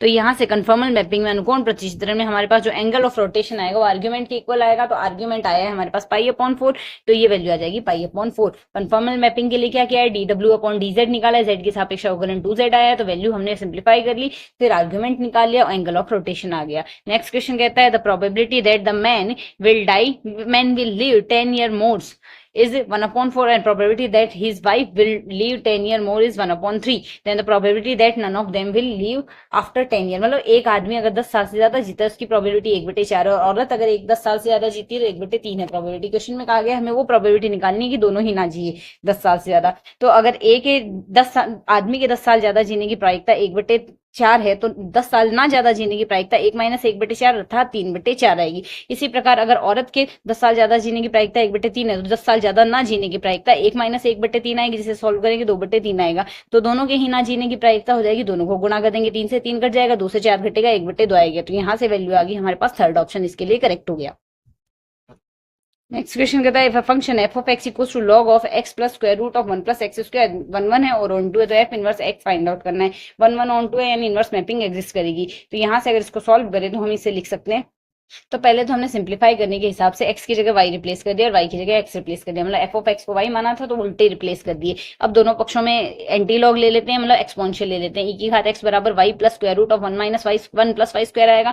इस y का पक्षांतरण कर देते हैं और दोनों पक्षों का वर्ग कर देते हैं, वर्ग होल स्क्वायर खोल लेंगे तो ये वैल्यू आएगी। अब हम यहाँ से y के पदों को एक तरफ ले आते हैं, y के पदों सारे पदों को, अगर y स्क्वायर से y स्क्वायर कैंसिल आउट हो जाएगा और ये y का एक ही पद है, इसको RHS में भेज देते हैं और बाकियों को LHS में भेज देते हैं, तो y की वैल्यू ये आएगी। तो यही हमें यहाँ से वैल्यू आ रही, e की घात x का अलग अलग भाग दे देंगे, तो 1/2 exponential x minus exponential minus x आ रहा है। यहाँ से इसके लिए हमारे पास हमारा फर्स्ट ऑप्शन करेक्ट आएगा। नेक्स्ट कहता है directrix of the parabola Y square plus 4x plus 4y minus of 3 equal to 0। इसके लिए डायरेक्ट्रिक्स नियता की वैल्यू हमें निकालनी है। सबसे पहले इसको हम सरल करते हैं। वाई स्क्वायर प्लस 4y है तो यहाँ से y का गुणांक आएगा 4, 4 का आधा आएगा 2, 2 का वर्ग आएगा 4, दोनों पक्षों में हम 4 जोड़ेंगे। उसके बाद हम इसको सरल करेंगे। जैसे इसको सरल करने पर हमारे पास यहाँ से वैल्यू आएगी, ये दोनों पक्षों में हमने 4 जोड़ दिया तो y प्लस 2 का होल स्क्वायर आ गया माइनस का 4x प्लस 7 आ गया। माइनस 4 कॉमन ले लेंगे तो x माइनस 7/4 आएगा। सॉल्व करें y माइनस के का होल स्क्वायर बराबर माइनस का 4p x माइनस h आ गया। डायरेक्ट्रिक्स आती है हमारे पास, अगर इस तरीके का पैराबोला परवलय दिया गया है तो इसकी डायरेक्ट्रिक्स नियता आएगी x बराबर k plus h plus p। यहाँ से h की वैल्यू तो यहाँ से आई और p की वैल्यू यहाँ से आई है, तो इसकी डायरेक्ट्रिक्स आएगी h प्लस p के equal x equal to h plus p। अगर इससे कंपेयर करें तो h की वैल्यू तो आ रही है 7/4, p की वैल्यू आ रही है हमारे पास यहाँ से इससे तुलना करने पर 1 आ रही है, तो x बराबर 7/4 प्लस 1 which is equal to x बराबर 11/4। तो यहाँ से x की वैल्यू 11/4 आ रही है, 4 का वर्ग गुणा कर देते हैं 4x बराबर 11। फर्स्ट ऑप्शन हमारे पास, सेकंड ऑप्शन हमारे पास करेक्ट हो जाएगा। नेक्स्ट क्वेश्चन कहता है in the usual notation del square upon E X cube की वैल्यू हम निकालनी। Del square upon E X cube की वैल्यू निकालनी, तो अगर हम यहाँ से देखें डेल को हम del equals to E minus 1 लिखा जा सकता है। हम जानते हैं 1 plus del equals to E आता है, तो del equals to E minus 1 आ जाएगा। ई माइनस 1 का होल स्क्वायर अपॉन ई आएगा, इसका होल स्क्वायर खोल दिया बट्टे में ई लिख दिया। इसको सॉल्व करेंगे तो ई एक्स स्क्वायर आएगा माइनस में 2 और प्लस में 1 अपॉन ई आएगा, जिसको ई इनवर्स लिख सकते हैं। तो हमने साथ में सॉल्व कर लिया। ई का मतलब है यहाँ से एक्स, एफ ऑफ एक्स के लिए अगर ई ऑफ एफ ऑफ एक्स लिखे तो एक्स प्लस एच आएगा, तो ये एक्स प्लस 1 का एच की वैल्यू 1 दी है तो एक्स प्लस 1 का whole cube minus 2x cube, और ई इनवर्स का मतलब आ जाएगा x माइनस 1 का होल क्यूब। सॉल्व करते हैं, सॉल्व करने से 6x वैल्यू आएगी, तो यहाँ से इस क्वेश्चन का आंसर बनेगा 6 ऑफ x। हमारे पास 6x इसका आंसर आ गया। क्वेश्चन कहता है solution of the LPP. LPP का सॉल्यूशन हमें बताना है। Maximum of Z equals to, हमें यहाँ से ये इक्वेशंस दिए, तो अगर हम यहाँ से देखें हमारे पास x1 minus x2 less than equals to -1 है। अगर इस दूसरे समीकरण को माइनस से गुणा कर दे तो ये भी तो यही है x minus x2 less than equals to 0। तो ये दोनों समीकरणों में, एक समीकरण में तो x1 minus x2 equals to a दिया हुआ है और दूसरे समीकरण x1 minus x2 equals to b दिया हुआ है, तो अर्थात ये दोनों रेखाएं हमारे पास समांतर रेखाएं, समांतर रेखाएं। साथ ही अगर क्षेत्र की बात करें, पहले में अगर हम यहाँ से देखें तो पहली रेखा के लिए हमारे पास जो क्षेत्र आएगा वो इस तरीके से बनेगा और दूसरी रेखा के लिए क्षेत्र अलग तरीके से बनेगा। तो अगर हम इसके लिए देखें तो हमारे पास पहली रेखा का जो क्षेत्र आएगा वो इस दिशा में आएगा, दूसरी रेखा का जो क्षेत्र आएगा इस दिशा में आएगा। तो समांतर रेखाएं, क्षेत्र विपरीत दिशा में, तो कोई इंटरसेक्शन ही नहीं है। अगर इंटरसेक्शन ही नहीं है तो यहाँ से इसके केस में हमारे पास इसका कोई हल भी नहीं होगा, डज नॉट एग्जिस्ट, सॉल्यूशन आ जाएगा। नेक्स्ट क्वेश्चन कहता है हमारे पास यहाँ से if the mean of the following distribution is 6 then the value of P की वैल्यू हमें बतानी है। एक्स दिया गया और एफ एक्स दिया गया, तो एक्स एफ एक्स, अगर एक्स और एफ दोनों दिए गए हैं तो हमारे पास मीन या माध्य का सूत्र होता है sum of f x upon f. Sum of f x upon f अगर लिखें तो sum of f x upon sum of f आएगा। तो मीन हमें 6 दिया गया, एफ गुणा एक्स रेस्पेक्टिवली करते हैं तो 6, 8, 18, 10, 2p और 10 आ रहा है, और साथ ही पी की वैल्यू आ रही है 3 plus 2 plus sum of F की वैल्यू आएगी 3 plus 2 plus 3 plus 1 plus 2। Solve करेंगे तो ये वैल्यू आएगी। इसको वज्र गुणा करें 52 प्लस 2p बराबर 66 आ रहा है, यानी 2p की वैल्यू हमारे पास 14 आ रही है। पी की वैल्यू आ गई 7, पी की वैल्यू 7 आने से हमारे पास यहाँ से हमारा कौन सा ऑप्शन करेक्ट हो गया, p इक्वल टू 7। हमारे पास यहाँ से फोर्थ ऑप्शन करेक्ट होगा।